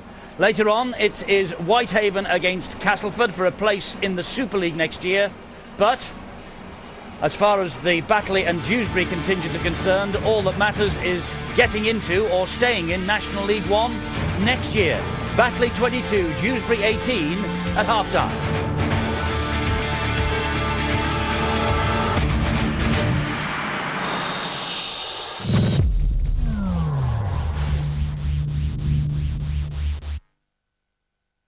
Do you actually want to be better in bed? Show me the man that says, no, I don't. Everyone's taking a little pill that keeps them up all night. Viagra, tonight at 10:30 on Sky 1. Watch films, music, videos. And download the latest music tracks on your mobile. And watch MTV clips too. Sweet thing. So, you like music. Hello Dixons, let's have a look. 1 gigabyte MP3 player stores up to 320 songs, only $54.99. HP's latest portable photo printer with colour LCD screen, save £50. When would you like it? That's not a problem. Install now at Dixons, the future for less. Now why would a delicate little thing like you want to be a bounty hunter? I want to have a little fun. Keira Knightley, the Tony Scott film, Domino.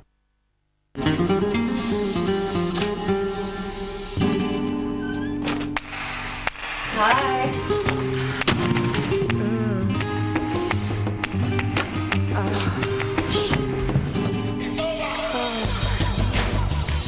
Spray more, get more.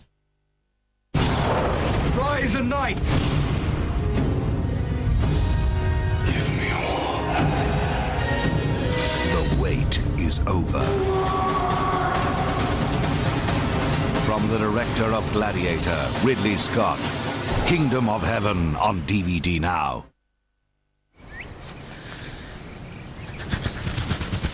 You alright? Yeah, I'm fine.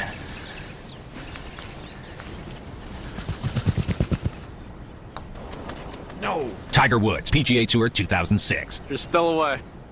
EA Sports. It's in a game. My teeth are really sensitive. I had to start ordering a straw with my cold drinks. You're trying to impress a guy and you order a straw and you look like a little girl. He recommended I try a toothpaste specifically designed for sensitive teeth. It's just sorted out my problem. It cleans my teeth, it gives me fresh breath. What more do you need?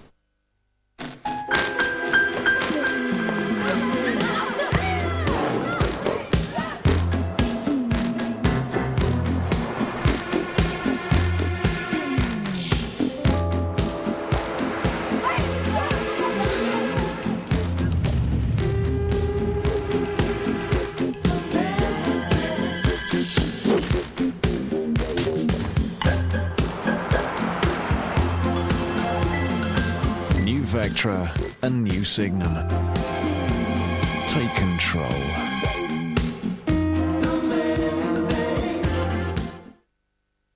The Sonic. The Sanger. And now, new toasted deli sandwiches. 6 mouth-watering varieties freshly made at McDonald's.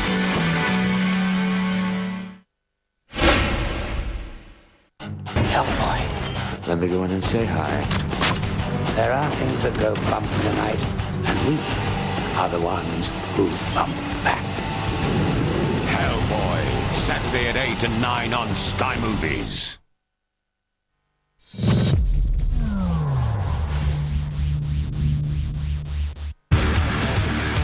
Well, coming up later on Sky Sports 2 here, we have the National League 1 Grand Final for a place in Super League next year. Widnes and Lee sadly relegated in 2005. Le Catalan from France will join the party in 2006 with either Whitehaven and Castleford Tigers. Who will get to Super League? Who will get to National League 1? Batley are fighting for their lives. Dewsbury are battling away for promotion. It's 22 points to 18 at half-time. Second half's about to get underway. Players are out, so's the referee. And in the commentary box, Phil, Stevo and Ben Pro again. Anyone's game here at half-time at the Halton Stadium.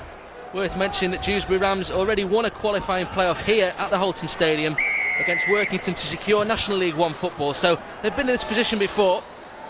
And restart finds Chris Lythe. This is McLaughlin now.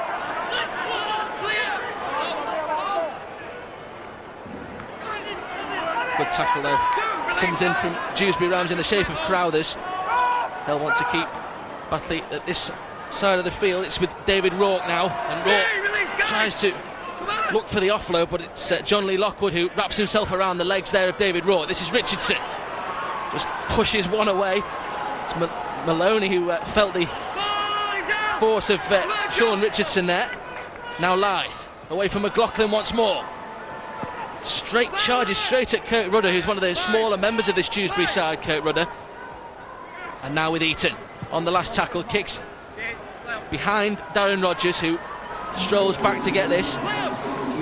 It's not the best pass this for Ian Priest. It's a lucky bounce for the fullback, and immediately is well tackled there by Ian Marsh and Gary Shillerbeer. And Rogers once more. It's Chris Lythe who puts him to ground. Chapman, where this time for John Lee Lockwood. Hooker picks up once more. A prolific try-scoring hooker, Richard Chapman. 122 tries, including one in that playoff defeat of Workington last weekend. A pretty straightforward approach from both sides here to begin the second half, and I suppose just looking to get themselves back in the game here now after that break at half-time. That's the kick from the acting halfback. Chapman puts it into the corner. He'll want that to stay in play, and he'll want his chasers to put the Batley side under pressure, which Lingard is right now. Well, Jamie Stokes attacks for Batley. I think we can find out what the coaches have said to their sides at half-time in this battle. We can join Rod Studd on the sideline. Well, Ben, we've already seen an example of what Gary Thornton of Batley's been calling for from Barry Eaton's little kick behind the Dewsbury defence. He wants to make sure they turn Dewsbury around with their kicking game and play in the Rams' 20-metre area. He's keen for the tit-for-tat scoring to stop. He says if his side score, he wants them to make a big effort to stop Dewsbury doing likewise, and he wants them to work on the line speed. Andy Kelly from Dewsbury had a simple message. He says his side need to show more courage. He says it's a playoff game and they need to be more desperate. There's no tomorrow. Oh, slightly desperate there, and Dewsbury can look to capitalise on this in the shape of Chapman. He's found Wayne McHugh, and Wayne McHugh looking to take the substitute on the outside. He flings the ball anywhere will do. It's a great tackle in the end. I think it came in from Gary Shillibeer, but Wayne McHugh almost away there. Another rampaging Dewsbury attack, and the substitute Wayne McHugh denied. Well, we thought we got our value from winning the first half. The second half here again, look at that desperation to deny the try. Just grabs him on the back of the shirt, pulls him to the sideline, and the ball goes out of play. Oh, frustration now. It's tough being a coach. Well, Wayne McHugh, more reason than most to score against Batley. 4 games on loan at Mount Pleasant earlier this season, but he did get a try in playoffs against the Bulldogs. This time it's Batley who are on the attack with Gallagher. Breathless pace to this second half, just as the first. This now is Steve Jones weaving his way through centre field, eventually put down by John Lee Lockwood. I think one of the reasons we're seeing so many breaks is that both teams still down to 12 men, each have a player in the sin bin, more space out there on both sides. Well, the attacking players want to exploit that with Lythe here now through the gap. Lythe gets through, he's had support there from Lingard, and Lingard not happy at all that the pass didn't come. They've got another chance though, Batley. It's with Steve Jones. Jones gives it to Richardson to try and get over.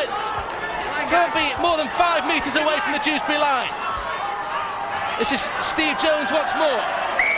And on the last tackle, may not be the best option there from Steve Jones. Well, Dewsbury come up with it. Poor end to an exciting run there from that the Batley side, exploiting down the centre of the field. Phil Clark, you've got to feel that with Batley and their hooker Chris Lythe, who's having an outstanding match. He is splitting them in and around the ball area. Dewsbury have to try to cut this fella down. Yeah, interesting about Chris Lythe. For the majority of the season, he's come off the field, Steve-O, and had a rest at times. Other players replacing him. But the guy who replaced him in the last time these side met, Neil Roden, not able to hear today, actually overseas at his sister's wedding. So the question for Chris Lythe is, can he play at that pace and intensity for 80 minutes? This is Ian Priest now for Dewsbury. Away for McHugh, who's close a moment ago, and now Sheridan with the kick.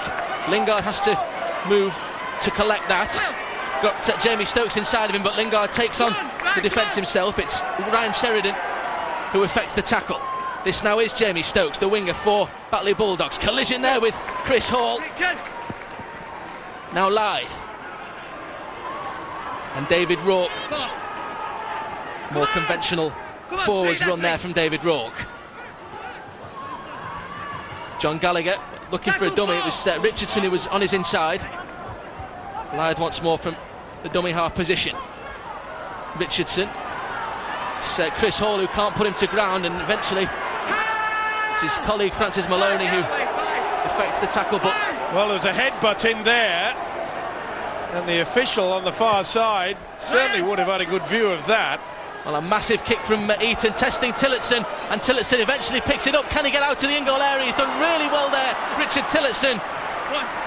Not only taking the ball in the first place, but able to get away from his own line, and Gary Shillibeer with the tackle for Batley Bulldogs. This is Rogers now. I don't think I've ever seen a game which has travelled from end to end just as much as this one has today. The kick again there, back to the try line, but the teams are making good metres with possession, and then just desperate to get to the other end. Real great pace to this game, good movement to the ball, we've seen some chances, and I'm certain that we're going to see some tries in the next few minutes. There'll be some very tired legs as well, with 12 on each side at this sort of pace. I think you're right, Ben. I think the speed in that first 40 minutes has taken it out of all the players involved. It was a classic first 40 minutes. Can they reproduce it yet again? It's a big ask. This is Lingard. In fact, both teams now back to the full complement. So this is Jamie Stokes now for Batley Bulldogs. Well, he's played today like a man who wants to be on the winning side. He's got involved whenever he can. He's coming to centre field. Certainly given 100% effort. Already got a try in the Mount Pleasant win over Dewsbury. Jamie Stokes So he will want to get on the score sheet again today. This is McLaughlin now. Taken down by Chapman. Some help there from Jowett. And now it's Shillabeer attacking this Dewsbury left-hand side. Sheridan puts him to ground alongside Wayne McHugh. Eaton. It's Robinson with the kicking duties this time. Well, he's got himself into a cul-de-sac there. Eventually gives it to Chris Lythe, and Lythe, well, the ball sort of spins off his foot rather than he actually decided to kick it, and Darren Rogers, that's easy for him in the end. Well, the last few minutes have just gone Dewsbury's favour, really, principally because they've been able to get better kicks at the end. Chapman and Maloney putting deep kicks downfield for Dewsbury, and all of a sudden now they're regathering the ball closer to the halfway line, just edging their way downfield in possession over the last few minutes. James Walker for Chapman, now Sheridan. The runner is Jowett, but he picks out Kurt Rudder instead, and this is Wayne McHugh now. Over the halfway line for Dewsbury Rams, Eaton with the tackle. Sheridan away for Paul Hicks. Hicks taken well there by Robinson. And now Sheridan, Maloney. Oh, a little chip over from Francis Maloney. Oh, catches it himself. This is great play, but didn't have the support that he wanted. Ran out of numbers, and it's a turnover for Batley Bulldogs. Outstanding skill from Francis Maloney. Just a perfect chip over the defensive line. Gets there in time, but the Batley cover there just preventing him from finding his support outside. Great work from Richardson and his colleague Gallagher. And again, now good work from Richardson on the back of that, just creeping forward downfield. Richardson eventually put down by Walker. Good play there by Francis Maloney, as you say, Phil, but it was interesting to see that when he did chip over the top, no other Dewsbury player realised he was going to do that. And I get the impression that the Red, Amber and Blacks just tiring somewhat. Half break from Chris Lythe, shortly forward. The referee, Ben Thaler, in a great position. Immediately gives the decision.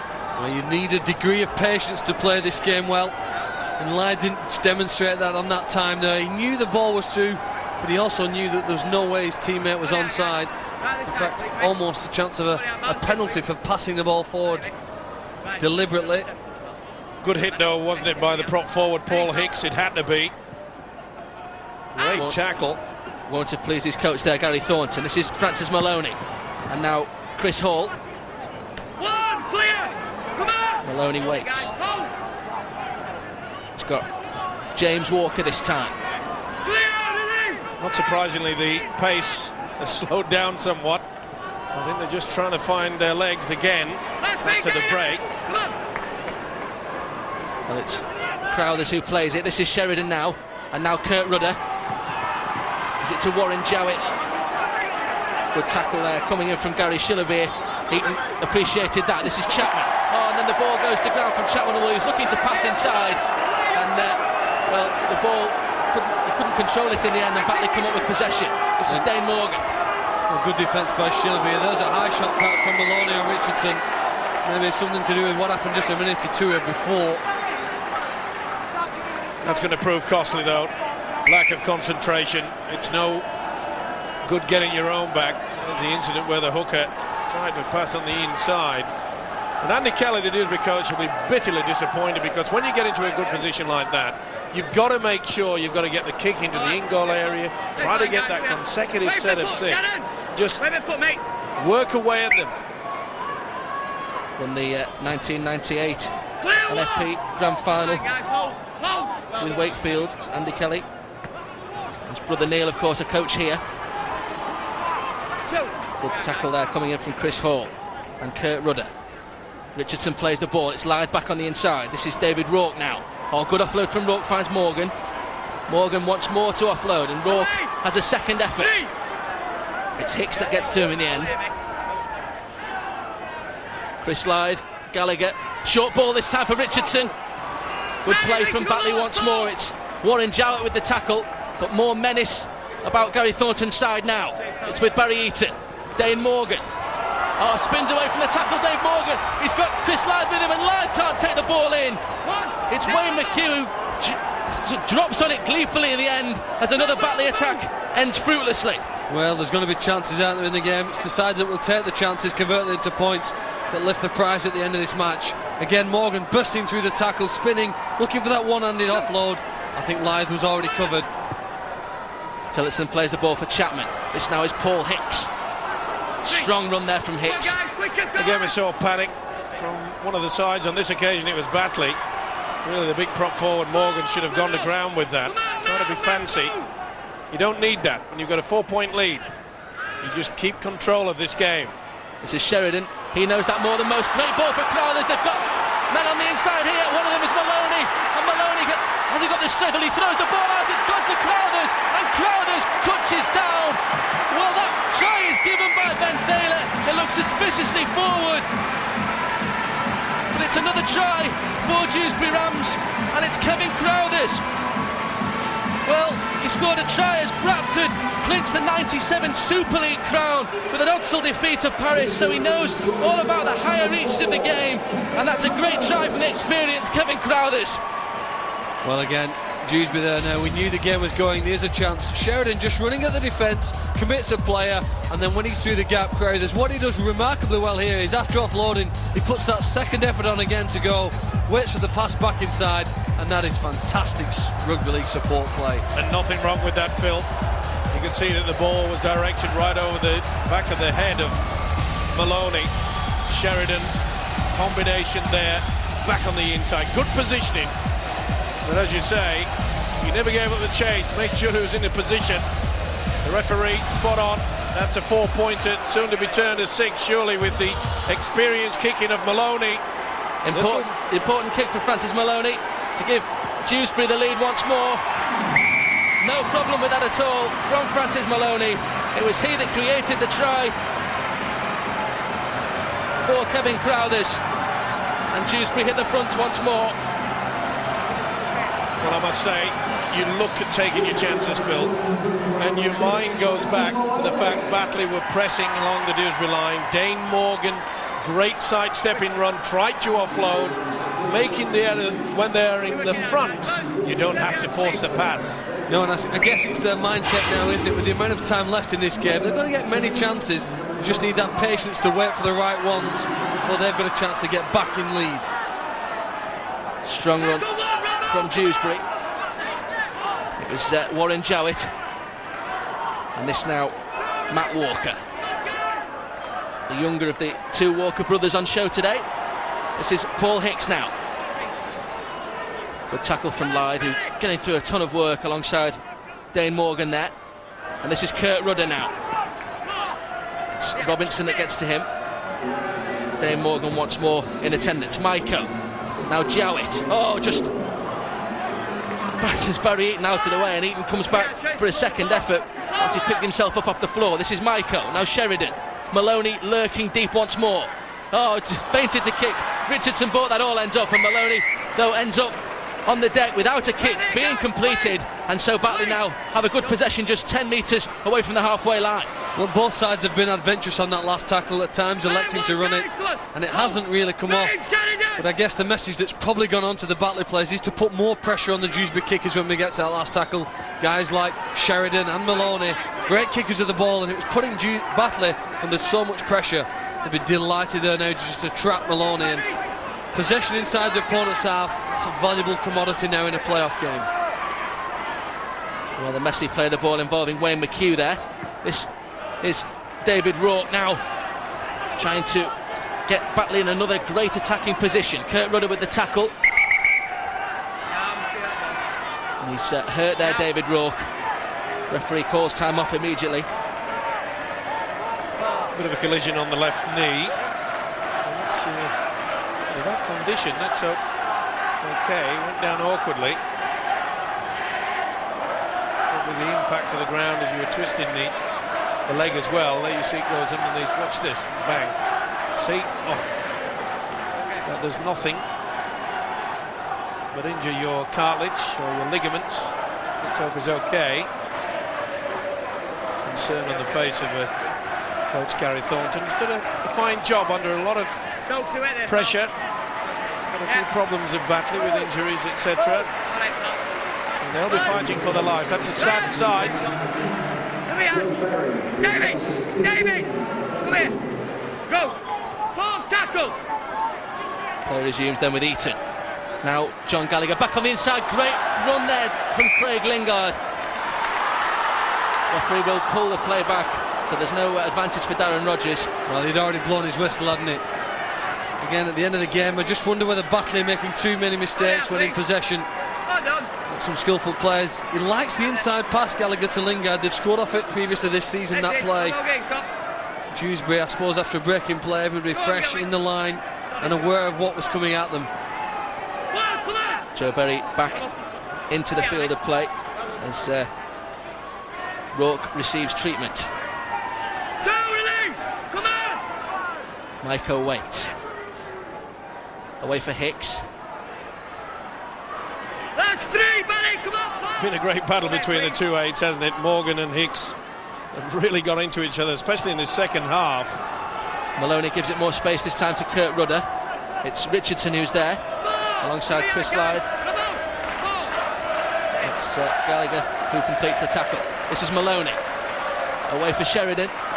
Oh, good ball as well from Sheridan for Jowett. Can he offload in turn? Well, Ian Priest was there, but Jowett couldn't get the ball away. Matt Walker waits. Maiko. It's going to be a kick this time down the centre of the field, and Lingard slightly out of position. Lingard is there. Well, it takes an eternity for Lingard to get that ball. It's Crowthers who could have claimed his second try, and the referee Ben Thaler is again going to call on the video official Steve Presley here. Well, the kicking game of the Dewsbury Rams has been superior to Batley in the second half. Fifth tackle, you see the referee signal that. Maiko, he's looking to just kick it there. I don't know whether he's hoping to hit the goalpost, but he certainly does. But I would have to say, on that angle there, is he offside? We just go to it. He probably looks to be in front of the kicker, in my opinion. Steve-O, where would you have him? Onside, offside? I think he's just in front. I think that makes it quite clear. And if you're in front of the kicker, then you're offside, and it won't be awarded as a try. That's despite of whether he grounds the ball anyway. First see Lingard getting back, awkward bounce to the ball. It's very slow, Lingard. No, that's no try. No try, both ways anyway, yeah. There should be a dropout, I feel. Or a penalty for offside. Yeah, it's not within the 10 metres, so therefore the official would probably give a penalty to Batley, but very slow Lingard there. In a position like that, I don't think that's a try. I think the ball is moving away. The fact that they're looking at the grounding means that they think he's onside anyway. Yeah, you're right. So this could very well be a dropout. I can't believe that they're going to give a try. I don't think he's got pressure down, but we'll have to wait and see. They're weird and wonderful sometimes. Here is the decision. Could be a crucial call, this one. Kevin Crowthers waits. No try is the decision of the video referee, Steve Presley. Andy Kelly disappointed. Kevin Crowthers disappointed. And in the end, a let-off really for Batley. Lingard still protesting. He should be grateful, I would have thought, Craig Lingard, rather than continuing to discuss things with the official. Well, I don't think he fancies the prospect of a goal line dropout again and having to defend for another 60 seconds, which is what the Batley Bulldogs have to do at present. And the way Dewsbury have started in the last 10-15 minutes of this second half, it appears that they might score right now, Ben. Certainly in a good position to do so, and their case not harmed there by more indiscipline there from Joe Berry. They've got to go for the 2 here, Ben. They really have got to stretch this to a 4-pointer. You don't have to follow it through. It's quite clear in the rules. And there you see the coach saying we will take the 2 on offer, and why not when you've got such a deadly goal kicker as Francis Maloney, who has been a tremendous servant to rugby league. Bit of a journeyman from time to time, Phil Clark, but he's always given 100%, irrespective of which club he has represented. Well, 2 great marksmen actually, Steve. Barry Eaton on the Dewsbury side, 96 goals before this game, and Francis Maloney 89 before this game, so that's a duel within a duel here. Maloney this time with a relatively straightforward attempt to extend the Dewsbury lead. He's done just that. 26-22 now, the Rams ahead. Well, as we enter the final quarter, I'm not so sure. Well, I don't know, Steve, but you might tell me, is experience an important asset to have with the team? And you'd have to say, if it did come down to experience, the Dewsbury side have more of that with players like Sheridan, Maloney and Rogers, Crowthers as well, who's been prominent in the second half. Is that a telling factor now in this grand final? without a doubt, and I think that Batley's gone for a short one. That's very clever indeed, but well taken by Rodgers. And that shows you the experience as well of the Dewsbury coach Andy Kelly, bringing Rodgers, who is the tallest man on the field, from the wing, anticipating that the short kick-off. And yes, the experience will tell. They'll be trying to say to his colleagues, you know, Sheridan running around saying, we have to be composed. We have now to go into this final quarter, controlling the game, good kick and chase, position and possession. That's all they need. This is Jarrett then for Dewsbury, over the halfway line. Maiko, Sheridan waits. It's the former Leeds man that gets the ball now and gives it away for Paul Hicks. It's Joe Berry and Dane Morgan bring him to ground. Maiko this time for Sheridan. Oh, short ball this time for Maloney. Well, they've broken the line again. Has Maloney got the pace? Well, it was good play in the end from Mark Simpson, but has he held Maloney down too long? The referee still has the patience. It's the last tackle for Dewsbury. It's with Maiko, now Sheridan. Looping past to the fullback Ian Priest, and Priest has support outside from Tillotson. Oh, what a tackle there from Jamie Stokes. Jamie Stokes on Tillotson. Look at the congratulations from his teammates. Any contribution like that could be vital at this stage. What a game of rugby league, Steve-O. End to end, sideline to sideline, and that's a fantastic tackle. I don't know whether the cut-out pass actually helped the Dewsbury players, because the Batley defenders could then slide across to the side, but Stokes did remarkably well to deny another Dewsbury try. Keep his side in it. Tremendous rugby league football. Sheridan, the long ball to the fullback Ian Priest coming in there. Maybe they've taken the wrong option. Maybe Dewsbury has got a little bit too excited. 4 points in front. They really could have done with a little bit more possession. Maybe consecutive set. Maybe they'd have been better served by that little dink into the in-goal area. We'll have to wait and see. Batley are not out of this though. Looked like a high shot from Kevin Crowthers a moment ago on Richardson. This is Dane Morgan, and Morgan gets a great offload away for Gallagher. Gallagher's seen a gap. John Gallagher through. He's looking for the support. Chris Lyde is trying his best to get there, and it's Simpson instead on the left-hand side. Can't take the pass, and now Rodgers counter-attacks for Dewsbury. Darren Rodgers to the halfway line for the Rams. Well, they bombed it. It was there, and he knows it, does the coach Gary Thornton. All he had to do was take that ball, and Simpson was in. Now Dewsbury attack. It's with Warren Jowett. Well, here the pass, very often it's too hard. People pass the ball too hard, they get overexcited, and they bullet it into the chest of their teammate. Ricochets off him and luckily into the hands of Rodgers. This is Paul Hicks. He's had a big game, this fella. He really has impressed me. His workload has been superb. Now then, will they be looking maybe for one? They go to the right, Maloney. This is Crowthers. Back for Maloney this time. Deeper is Sheridan. Jowett is there, but it's not the best pass. Well, Tillotson does well to pick up the pieces of that particular move. It's once more Jamie Stokes who gets to him. And now Ian Priest. Got to make it work, and it's not the best pass, but Maloney's there. He's gone for the one. It's gone for the drop goal there, Francis Maloney. Great thinking. The execution, though, not up to scratch. If my memory's right, Ben, I think it was about the spot where he kicked the drop goal when he was playing for Castleford here against Widnes. I suppose he might not have thought about it, but it was the same end of the field, similar position. That time it went over, under too much pressure on this occasion. But we just saw there, Batley will be absolutely filthy with themselves. They knew they had the opportunity there. Simpson couldn't take it. It was a bit hard, was the pass. But in finals, they are so important, you've got to take your chance. Maloney's drop goal, although it won the game for Castleford that day, it couldn't prevent them dropping into National League One, so he'll be a very keen spectator later this afternoon, Francis Maloney. Meanwhile, this is Chris Lyde for Batley Bulldogs. Now, it's Barry Eaton. Good tackle from Kurt Rudder. That's the last one. And Chris Lyde waits. It's going to be Darren Robinson. Little chip this time from Robinson. Not the best, really. And straight into the arms of Richard Tillotson. And just a lift in the last minute or so, though, from Batley now. They've survived one end of the field. And I like it when Gallagher starts to run the defensive line. Young, exciting player for Batley and could cause them problems. When they take on these tiring defenders, he could be the key to get Batley back into this match. Without a doubt, Phil. Gallagher, the standoff, is the man that Dewsbury must fear. Every time he gets a football, he looks as though he's going to come up with something different. Already a sub, John Gallagher, in the European Nations final last year against England at Warrington. So a youngster with already good experience. This is Maiko. He goes to the air this time, and Lingard will have to go back. Will he be as lackadaisical as he was earlier in this game? He doesn't need to be.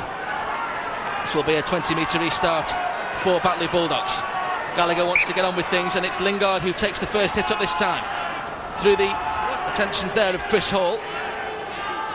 It was Paul Hicks who got to in the end. Oh, and then Mark Simpson almost away. Simpson's through the tackle. Great pace, Mark Simpson, from a standing start. This is Steve Jones, clawed to the ground in the end by Wayne McHugh. Important defensive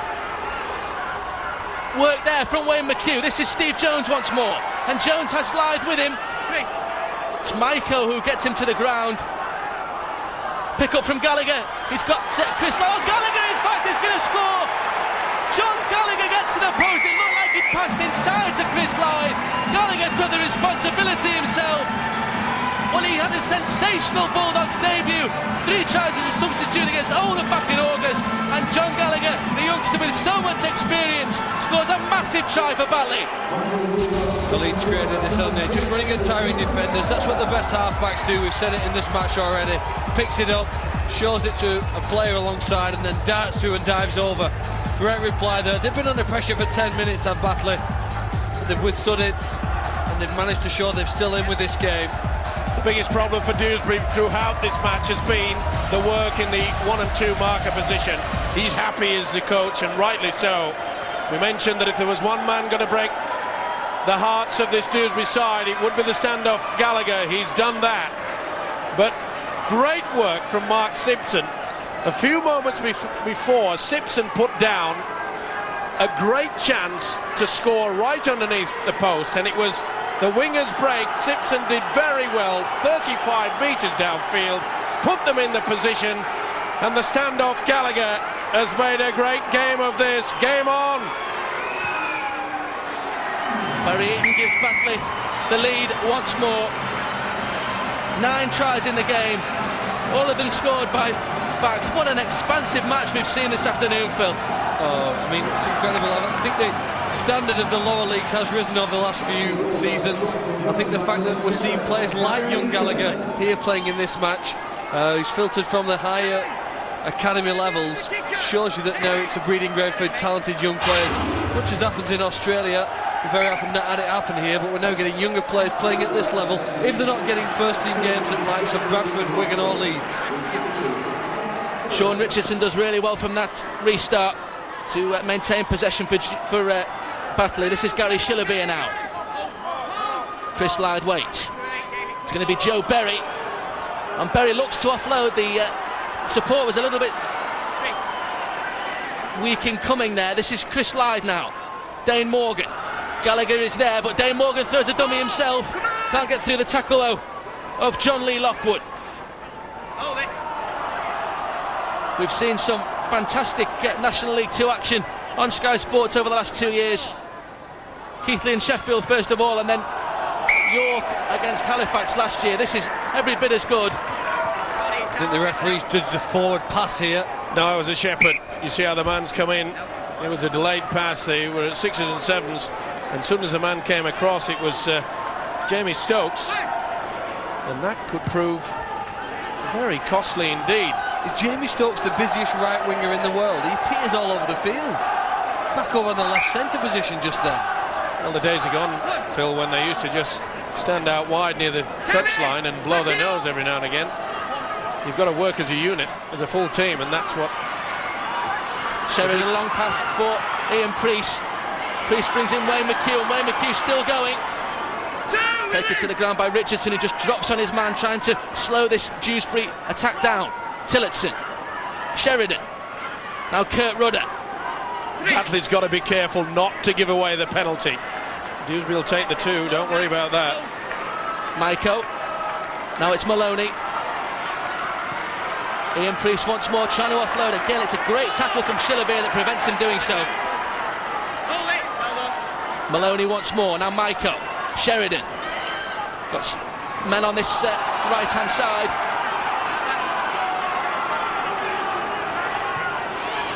Kurt Rudder, now Sheridan once more, great ball as well. This is John Lee Lockwood, and Lockwood just held up on the last tackle. More great defence from Batley. This time it's Richardson who's in there, and Andy Kelly, well, he must be wondering what his team had to do to score there. Well, what defence there. Robinson it was, you just thought he was going to crash over. He got hard and low, Richardson over the top. Kelly will just want his men now to keep Batley in this area of the field and then launch and attack themselves from this sort of range. It's Richardson who wants to get his side away from the danger area. Well, Richardson's experience there showed quite often. A lot of people say, well, when you're a little bit overweight and you can't run all that fast, but when it comes to stopping somebody scoring a try, it was quite superb. He threw everything into that tackle. McLaughlin does really well there, and now Eaton, and a peel away from the tackle of Matt Walker. Chris Slide, John Gallagher with the kick, testing Rogers. Rogers palms the ball back towards his own post. Into the last 10 minutes now. Well, that literally is end to end. Batley picked up the ball a metre from their trial and they've returned it down to the other end of the field, and they've asked a question now to Dewsbury. What are you like in the last 10 minutes? Have you got the energy to get back and cart the ball forward without dropping it? Dewsbury in possession, perilously close to the touchline. It's Wayne McHugh who just managed to stay the right side, and now Sheridan finds Kurt Rudder, and Rudder's seen a gap, does well to offload as well, and Chapman now has it for Dewsbury. Great work, finds Chris Hall on that right hand side, and Hall, who's looking for Rogers inside, couldn't release the pass. Good work from Steve Jones in defence there. Chapman once more. Oh, great run and pass this time, finds Hall once more. It's with Kurt Rudder. Now Matt Walker, Rudder has it once more. Expansive play, expansive play.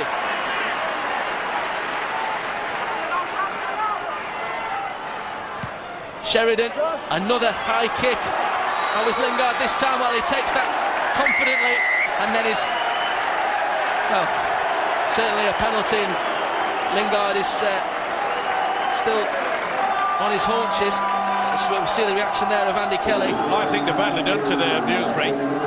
Looked to me as though Lingard's foot hits the deck before he gets hammered.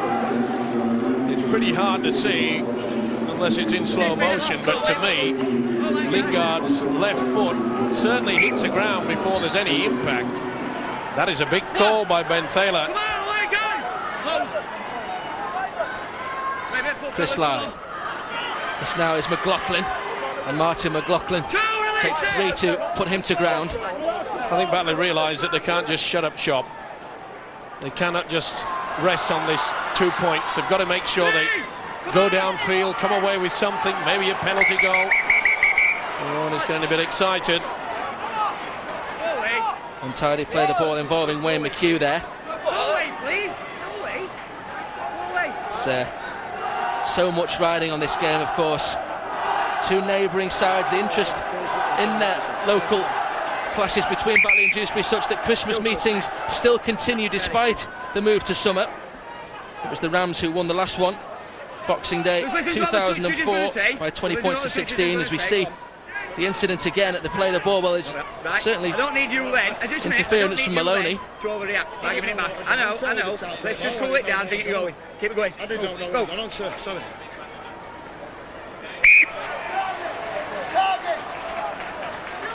The penalty goes Batley's way. Interesting last couple of minutes. 2 penalties to Batley, taking them the length of the field here. Perhaps an opportunity to clinch the match. Just saw Steve McNamara alongside Brian Noble there, coach with plenty of Super League plenty of grand final experience, I should say.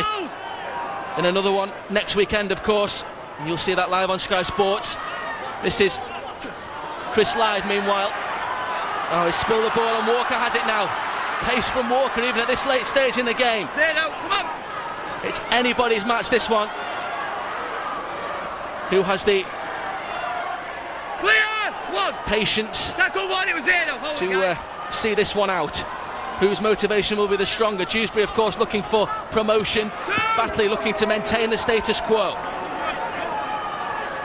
Chris Hall. Taken by McLaughlin, but can't prevent the offload. And this is Chapman now. Straight run from Chapman. He's looking for runners. One of them is Ian Priest. And Priest further wide. Oh, but Wayne McHugh can't take the pass in. Wayne McHugh there in a good position. I think Jamie Stokes had him covered anyway, didn't it? Just on that outside. He'd shown him the touchline. He knew that if he caught the ball himself, he probably had the touchline to push him over. Just less than 5 minutes to go.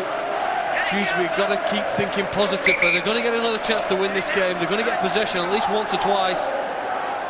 It's just how they cope with it when they get it and where they pick up that ball.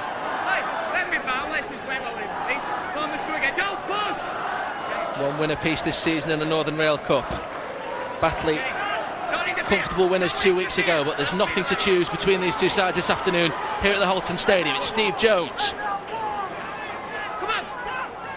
Gallagher skirts around a couple, but can't really make too much forward progress. This is David Rourke. Tense times for Gary Thornton. And now Sean Richardson.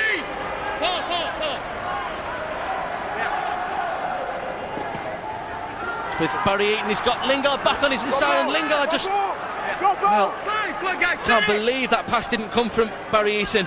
Chris Lyde away for John Gallagher, and Gallagher gives it to Richardson. Clawed down by John Lee Lockwood. That's the last tackle, and Dewsbury have possession back. Maybe not too bad though for Batley. They're in control of that part of the field. If you can't score, then giving your opponents the ball, though, is probably not the worst thing. Oh, they were looking for a high shot there on Richardson. I suppose at that stage in the game, there's no way the referee's going to award a penalty unless he's certain of it. It's a bit of a lazy slap from Chapman round the chops. Dewsbury have possession back then. They need to put points on the board. Less than 4 minutes to go. Who will be in National League One next year? Wayne McHugh for Dewsbury. It looks as though they're going to shift the ball wide to the right wing. Chapman, Sheridan, Kurt Rudder, Maloney, the danger man for Dewsbury this afternoon so far. Chris Hall, another strong attacking performance from Chris Hall this afternoon as well. This is Rudder, now Sheridan. Manages to offload the ball, and Ian Priest, well, he does brilliantly there, Ian Priest, to avoid knocking on. Almost gymnastics there from the fullback. Kick comes in, it's Lingard.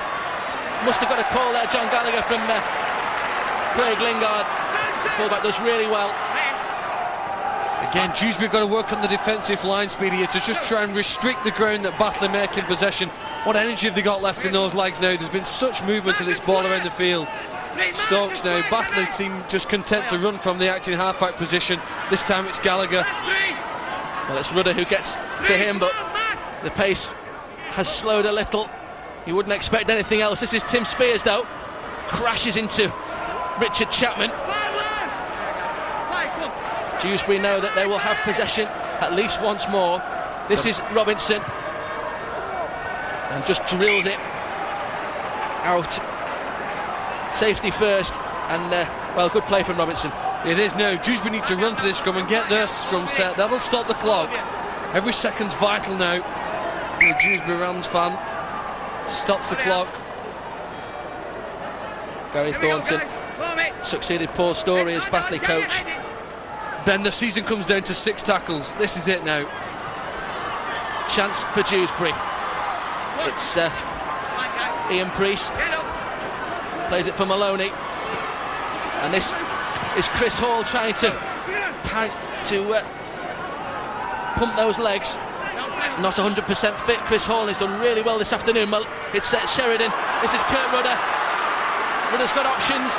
Eventually it's Robinson who cuts those options down and makes the tackle on his opposite number into the last minute. It's with Sheridan.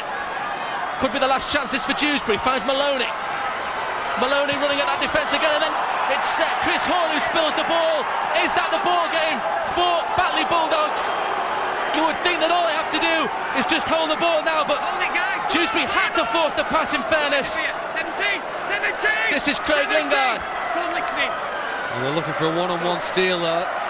Walker trying to pinch the ball out of the arms of Lingard. You know what Richardson's going to do. I don't think it'll be anything too expansive. Phil Richardson just getting to that 40-metre line. They just want to play out this set of 6, and then hopefully, from a Batley point of view, National League 1 status confirmed for next year. They remain in the second tier of English Rugby League. The crowd are counting down. There'll be time for this. Play the ball, and Chris Ladd is just going to go to ground. And that is the last action of this game. A pulsating match sees Gary Thornton's Batley Bulldogs retain their place in National League 1. What a scare that Dewsbury Rams gave them.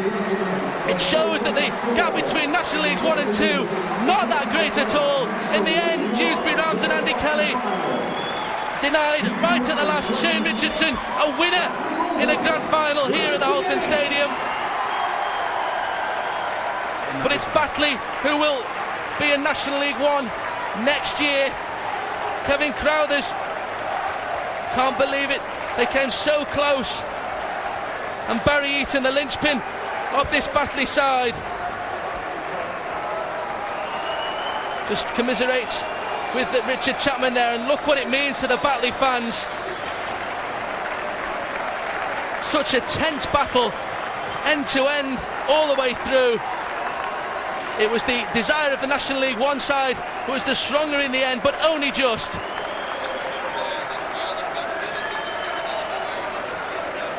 Wonderful skill, both sides, fantastic handling and kicking skill there. I think it's been one of the best games of rugby league for a long time there, certainly in that league. It's been a great advert for the quality of play, and some of the players themselves have done themselves justice. That's been a fantastic game of rugby league, a clean one with very few penalties and some superb tries, everything that you'd want to see when you watch this wonderful sport.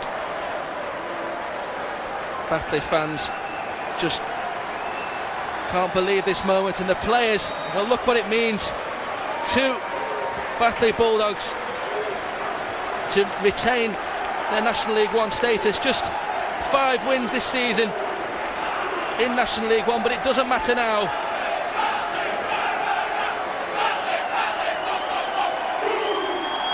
It may not be a trophy,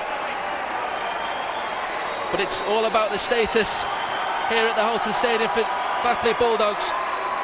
And Gary Thornton, their coach, mightily relieved, I suppose, in the end. Lingard leads the celebrations, and I think we can now hear from a relieved Gary Thornton. He's retained his status in National League 1, and he's talking to Rod Studd.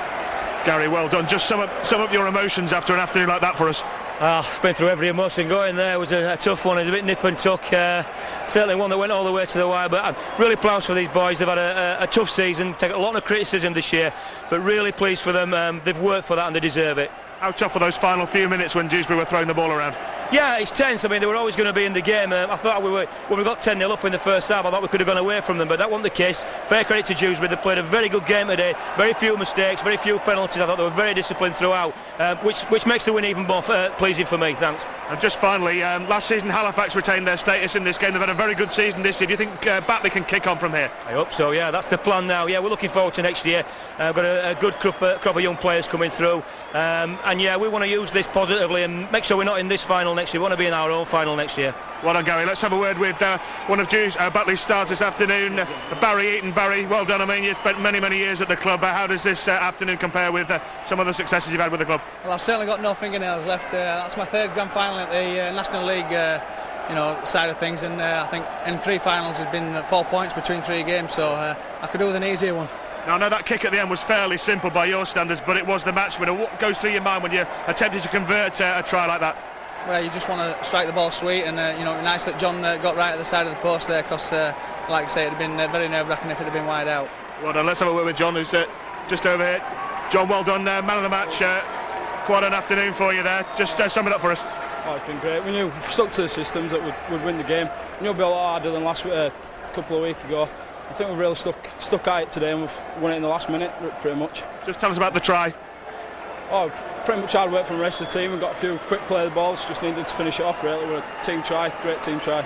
I know obviously start the season at Headingley, came here on loan, now here permanently. Are you glad you made the move now? Oh yeah, it's been great. I've really enjoyed the last few months, and that's why I signed for next year. So really kick on from here now. We've got some good lads coming up next season. I think we're going to have a really good year. We needed that win today. Well done, John. Thanks very much. Thanks a lot. John Gallagher, the man of the match. Batley have survived in National League 1 for next year, and it was a good point that Rod Studd made to Gary Thornton, their coach. Halifax survived this time last year, and look what happened to them in 2005. A great win for the Bulldogs, and a great advert for life outside the Super League. We saw the National Rail Cup earlier this year in Blackpool on a sunny Sunday afternoon, and it's autumn now, but the Batley Bulldogs and the Dewsbury Rams have served up a real treat, and a terrific advert for the game in the National Leagues. Well done to them. Narrow winners, but who cares? Darren Abrams, Steve-O alongside me. Darren, relief for the Batley Bulldogs? Yeah, relief. Obviously you can see from the coach and the players what it means to them to stay in Division 1. I know personally, speaking to a couple of players, that talks have been made and they are looking to strengthen, and with the youngsters like Gallagher coming from the academies at Leeds, and obviously Bradford's close by, they can pick up some good youngsters. Well, he's the man of the match, John Gallagher. We named him on the interview just a few moments ago, and he's receiving his man of the match trophy from Jane Fennick, the marketing director of the sponsors LHF Health Plan. And in a moment, the Batley captain will head up the steps, that's Barry Eaton, to collect the trophy. And a lot of people will say, well, it's a bit strange, I suppose, giving a trophy to a team that finished third bottom of the National League 1, but it is so important to the club and the players and the coaches that they go home from this with something to show. Status assured for next year, and Batley will shortly be receiving the trophy for winning this qualifying final. The Batley Bulldogs have survived. Jane Fennick, Philip Hindle, the president of the Rugby Football League, they are there to make the presentation. The Silver Solver will be on display throughout 2006, and who knows, Steve-O, they might just kick on in 2006 a la Halifax, who were here last year, but you'll have a little tear in the corner of your eye for your old club. Yeah, without a doubt. I thought they played very, very well indeed. The atmosphere was good. Their team spirit was there. They played some outstanding rugby league football, as did both sides. We said at half-time that, the quality that they were displaying was just superb, wasn't it? It slowed down a little bit in the second half, and that was to be expected. Why not? Because they really gave it everything in that first 40. And I think when you look upon it, that the experience of Dewsbury, perhaps they should have pushed on. Crowther scored very early after the restart, could have had another try, that could have turned it around. And when Dewsbury took that lead, they just looked as though they'd have the experience, but take nothing away from the man of the match, Gallagher. It was a wonderful effort from this kid, little dummy from the dummy half, and that perhaps is where the Dewsbury coach should be looking, and the players, that the one thing that they were lacking, they were very slow in the marking area, in and around the play of the ball. They got beaten 4 or 5 times on that occasion, and 2 tries came from that type of move. And they can't afford to do that. Live the hooker, he was everywhere, Gallagher, and they fully deserved it. Tier or no tier, it gives them something to look forward to next year. And as they mentioned, Halifax did it last year. They came through and they stabilised. And if they can pick up a plate, a trophy that will help any team, irrespective of what league you're playing in, if you can stabilise for the following year, it's only good for the game. It was a terrific advert for the lower reaches of the game, Darren. Batley against Dewsbury. In the past, there have been some feisty moments, I'm sure. It wasn't tame, though, was it, this? No, I mean, it was physical, wasn't it? As we say, it's not a game of tiddlywinks or dominoes down the pub. It's a physical sport, and it was played in a good passion of a local derby game, and that's what we wanted. There was no malicious in there. It was just players going at each other. And, I've got a big rap for Sean Richardson, who's been in many a grand final. and he had a massive game today. John Gallagher's walked away with the man of the match, but the forward power of Sean Richardson and the other forwards, Dane Morgan and Joe Berry, really set the platform, and I think that's where Dewsbury fell away a little when they got the nose in front. They started to go more laterally than going round the ruck area and going forward, getting good field position, getting Batley on the back foot and then spreading it wide, where we saw what could happen. So late in the season, though, it's a great credit to them that both sides, that their fitness levels were high enough they could keep it going for the full 80 minutes. It could have swung at the end, couldn't it? It could, yeah. Adrenaline, enthusiasm, everything else digs in there. You know it's the last game, you're not saving anything for next week. It's about do or die, and you know, all players, all coaches and everybody connected with the club showed that today, and as I say, it was a great advert for the sport. Nothing to choose between the two sides at half-time, nothing to choose really between the two sides at the end, just a 2-point margin, Steve-O. It was as close as that. Yeah, it certainly was, and you know, Batley would have been quite happy with having that lead at half-time, but it didn't take Dewsbury long to get back into it, and it was one of their experienced players that really put them into the limelight. It was Maloney, Sheridan back, switched the play, but watch the inside ball, and watch Maloney just pop up here. He knows that he doesn't have the pace. Crowthers had fed him, but what a beautiful offload back there. Nothing wrong with it. Crowthers got it, and within moments later, Lingard, well, surely he should have kicked this all the way through to Liverpool, but he didn't. Crowther, it could have been given. It was 50-50, and it was a great break by Simpson. Now, this is the guy who put down about 3 minutes earlier an easy pass. He really should have scored, but it was from this run from the winger that Gallagher sealed it up. Good effort, as I mentioned before, always having problems from dummy half.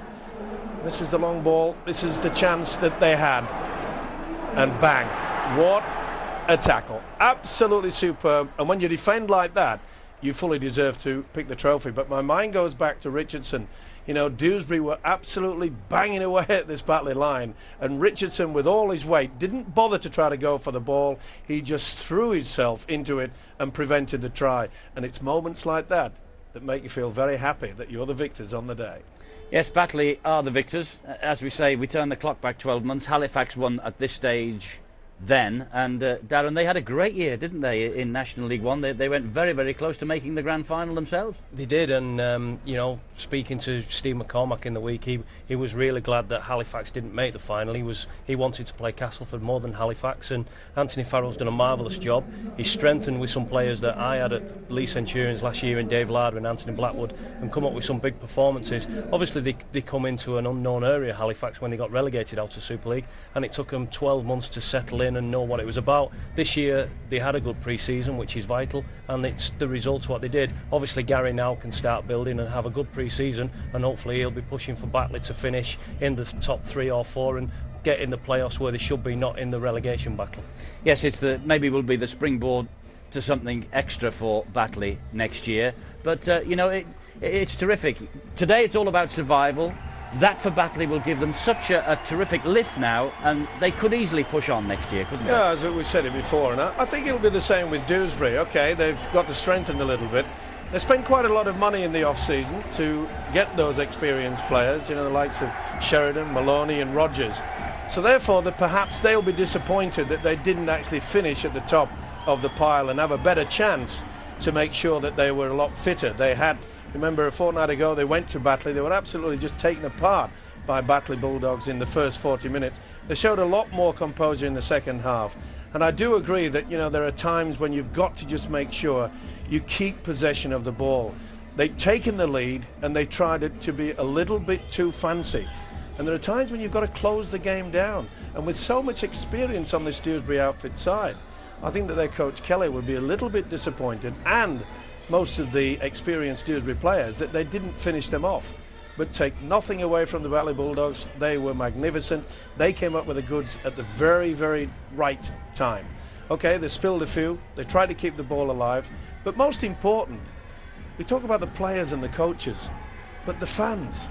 You know, the fans will have enjoyed this so much, so much, that Batley, that finished third from the bottom, what can you do about saying, how can we sell season tickets to our fans when we finish so low down in a competition? You know, these fans will go home tonight, they'll say, we're in, look what Halifax did. Then they'll put their hands in their pockets and maybe they'll start getting and attracting bigger crowds. If you can do that, then you can start attracting bigger and better players.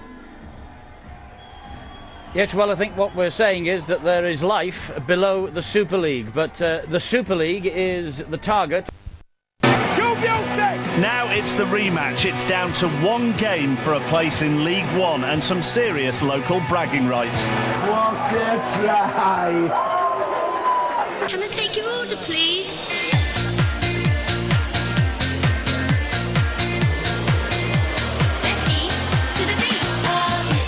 Before the restaurant tries to sue, this song wasn't actually playing in the local Italian when the Batley boys went out for a slice of team bonding in grand final week. With Dewsbury being next door neighbours, they shouldn't have been too surprised to see the Rams chairman on the next table. But suspicions were aroused when he was wary of Bulldogs bearing gifts. No. Thank you. Yeah, I didn't want it, did he? I don't know why. I mean, we must know something that we don't, but he didn't want to accept it. So I hope he's not drugged it or something. That was very much below the belt because, as you can see, I need to make an effort to lose a bit of weight. I'm under orders from the missus, and that was just a deliberate ploy from Kevin, to knock me out of my stride. For Kevin to be taking the players of Batley out, it's obviously an absolute massive match, and I'm very surprised. I mean, we brought the Dewsbury players down a couple of weeks ago, and Kevin's got a reputation of not spending money. He says he's wearing his lucky jacket on Sunday. If that's lucky, we don't want any luck in Batley. I think it's just like a boating jacket. He wants to go boating, not coming to rugby games in that jacket. Sometimes I get to feel I was back in the old days. 3 years ago, Batley were flying in the playoff series a League One team wants to be in, the one that leads to Super League. They didn't win promotion, but they did win plenty of admirers. I've prepared a speech because it's not often in the past we've not really got in this position, and we may never get in this position again. So let's milk it for whatever we can. So far, Kevin's joke is coming true as Batley haven't built on that great season, but star fullback Craig Lingard is a survivor from the class of 2002. Those were the days of our lives. I think we won 9 matches not short towards the end of the season, and then we kicked on in them playoffs, and we had some real good times. Talking about team spirit, the team spirit were good then, and it's just as good now. And that team spirit led to a team trip to the Barbers in grand final week. I think it was Dave Morgan's idea because unfortunately he's got not much air left himself. He's going naturally bald, so he wanted to put a short rest at lads and celebrate getting to the final. While other lads getting their hairs short. It's about 95% of the team that have had it done. There's 3 or 4 that are holding off. We're going to see if we can hold them down tomorrow night and get their heads shaved off as well. But it might be a bit of a struggle. So to Widnes, and immediately before Batley against Dewsbury, 2 more Yorkshire sides do battle in the League 3 final. In a real nail-biter, the Bradford-Dudley Hill Demons come back to win 28-26 against the Bramley Buffaloes. But will the Nerves handle this one going so close? They won't be able to fucking handle us. We'll keep chasing, it's fucking really important. The gaps all over the field. Good on job. And if I know what to do, then I do. I've seen our side come in, I've seen Batley come in, both sides look well keyed up for it, so I think we're going to present ourselves on behalf of obviously the bottom of National League 1, the upper end of National League 2 very, very well today. It means never to be with another together. Told you about that jacket, didn't I? Look at that jacket. Then I knew it. All the work that it took to get through it. We'll have to just go home now. Leave them to it. I'll ring up at any happening. Hey?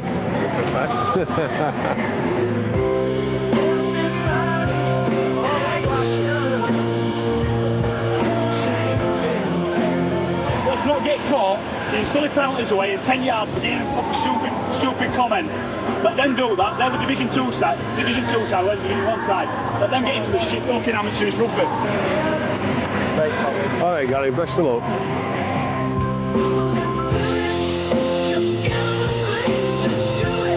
Think about what we've gone through this year, the teams that we've played against, the intensity in which we played, the competition that we've been playing in. far, far superior to what Dewsbury have been playing, will stand you in good stead for today's game, okay? It's on, fellas. One last time for each other. One last time this season for each other. You know what you've got to do. Let's do it for each and every one of us, fellas, because we've had a tough, tough season. Let's end it on a fucking high note. Come on, let's go. Come on, boys. Come on, boys. Do it for each other. The people in this circle are the ones that matter to you. Let's do it for each other. Win the fucking game. Come on.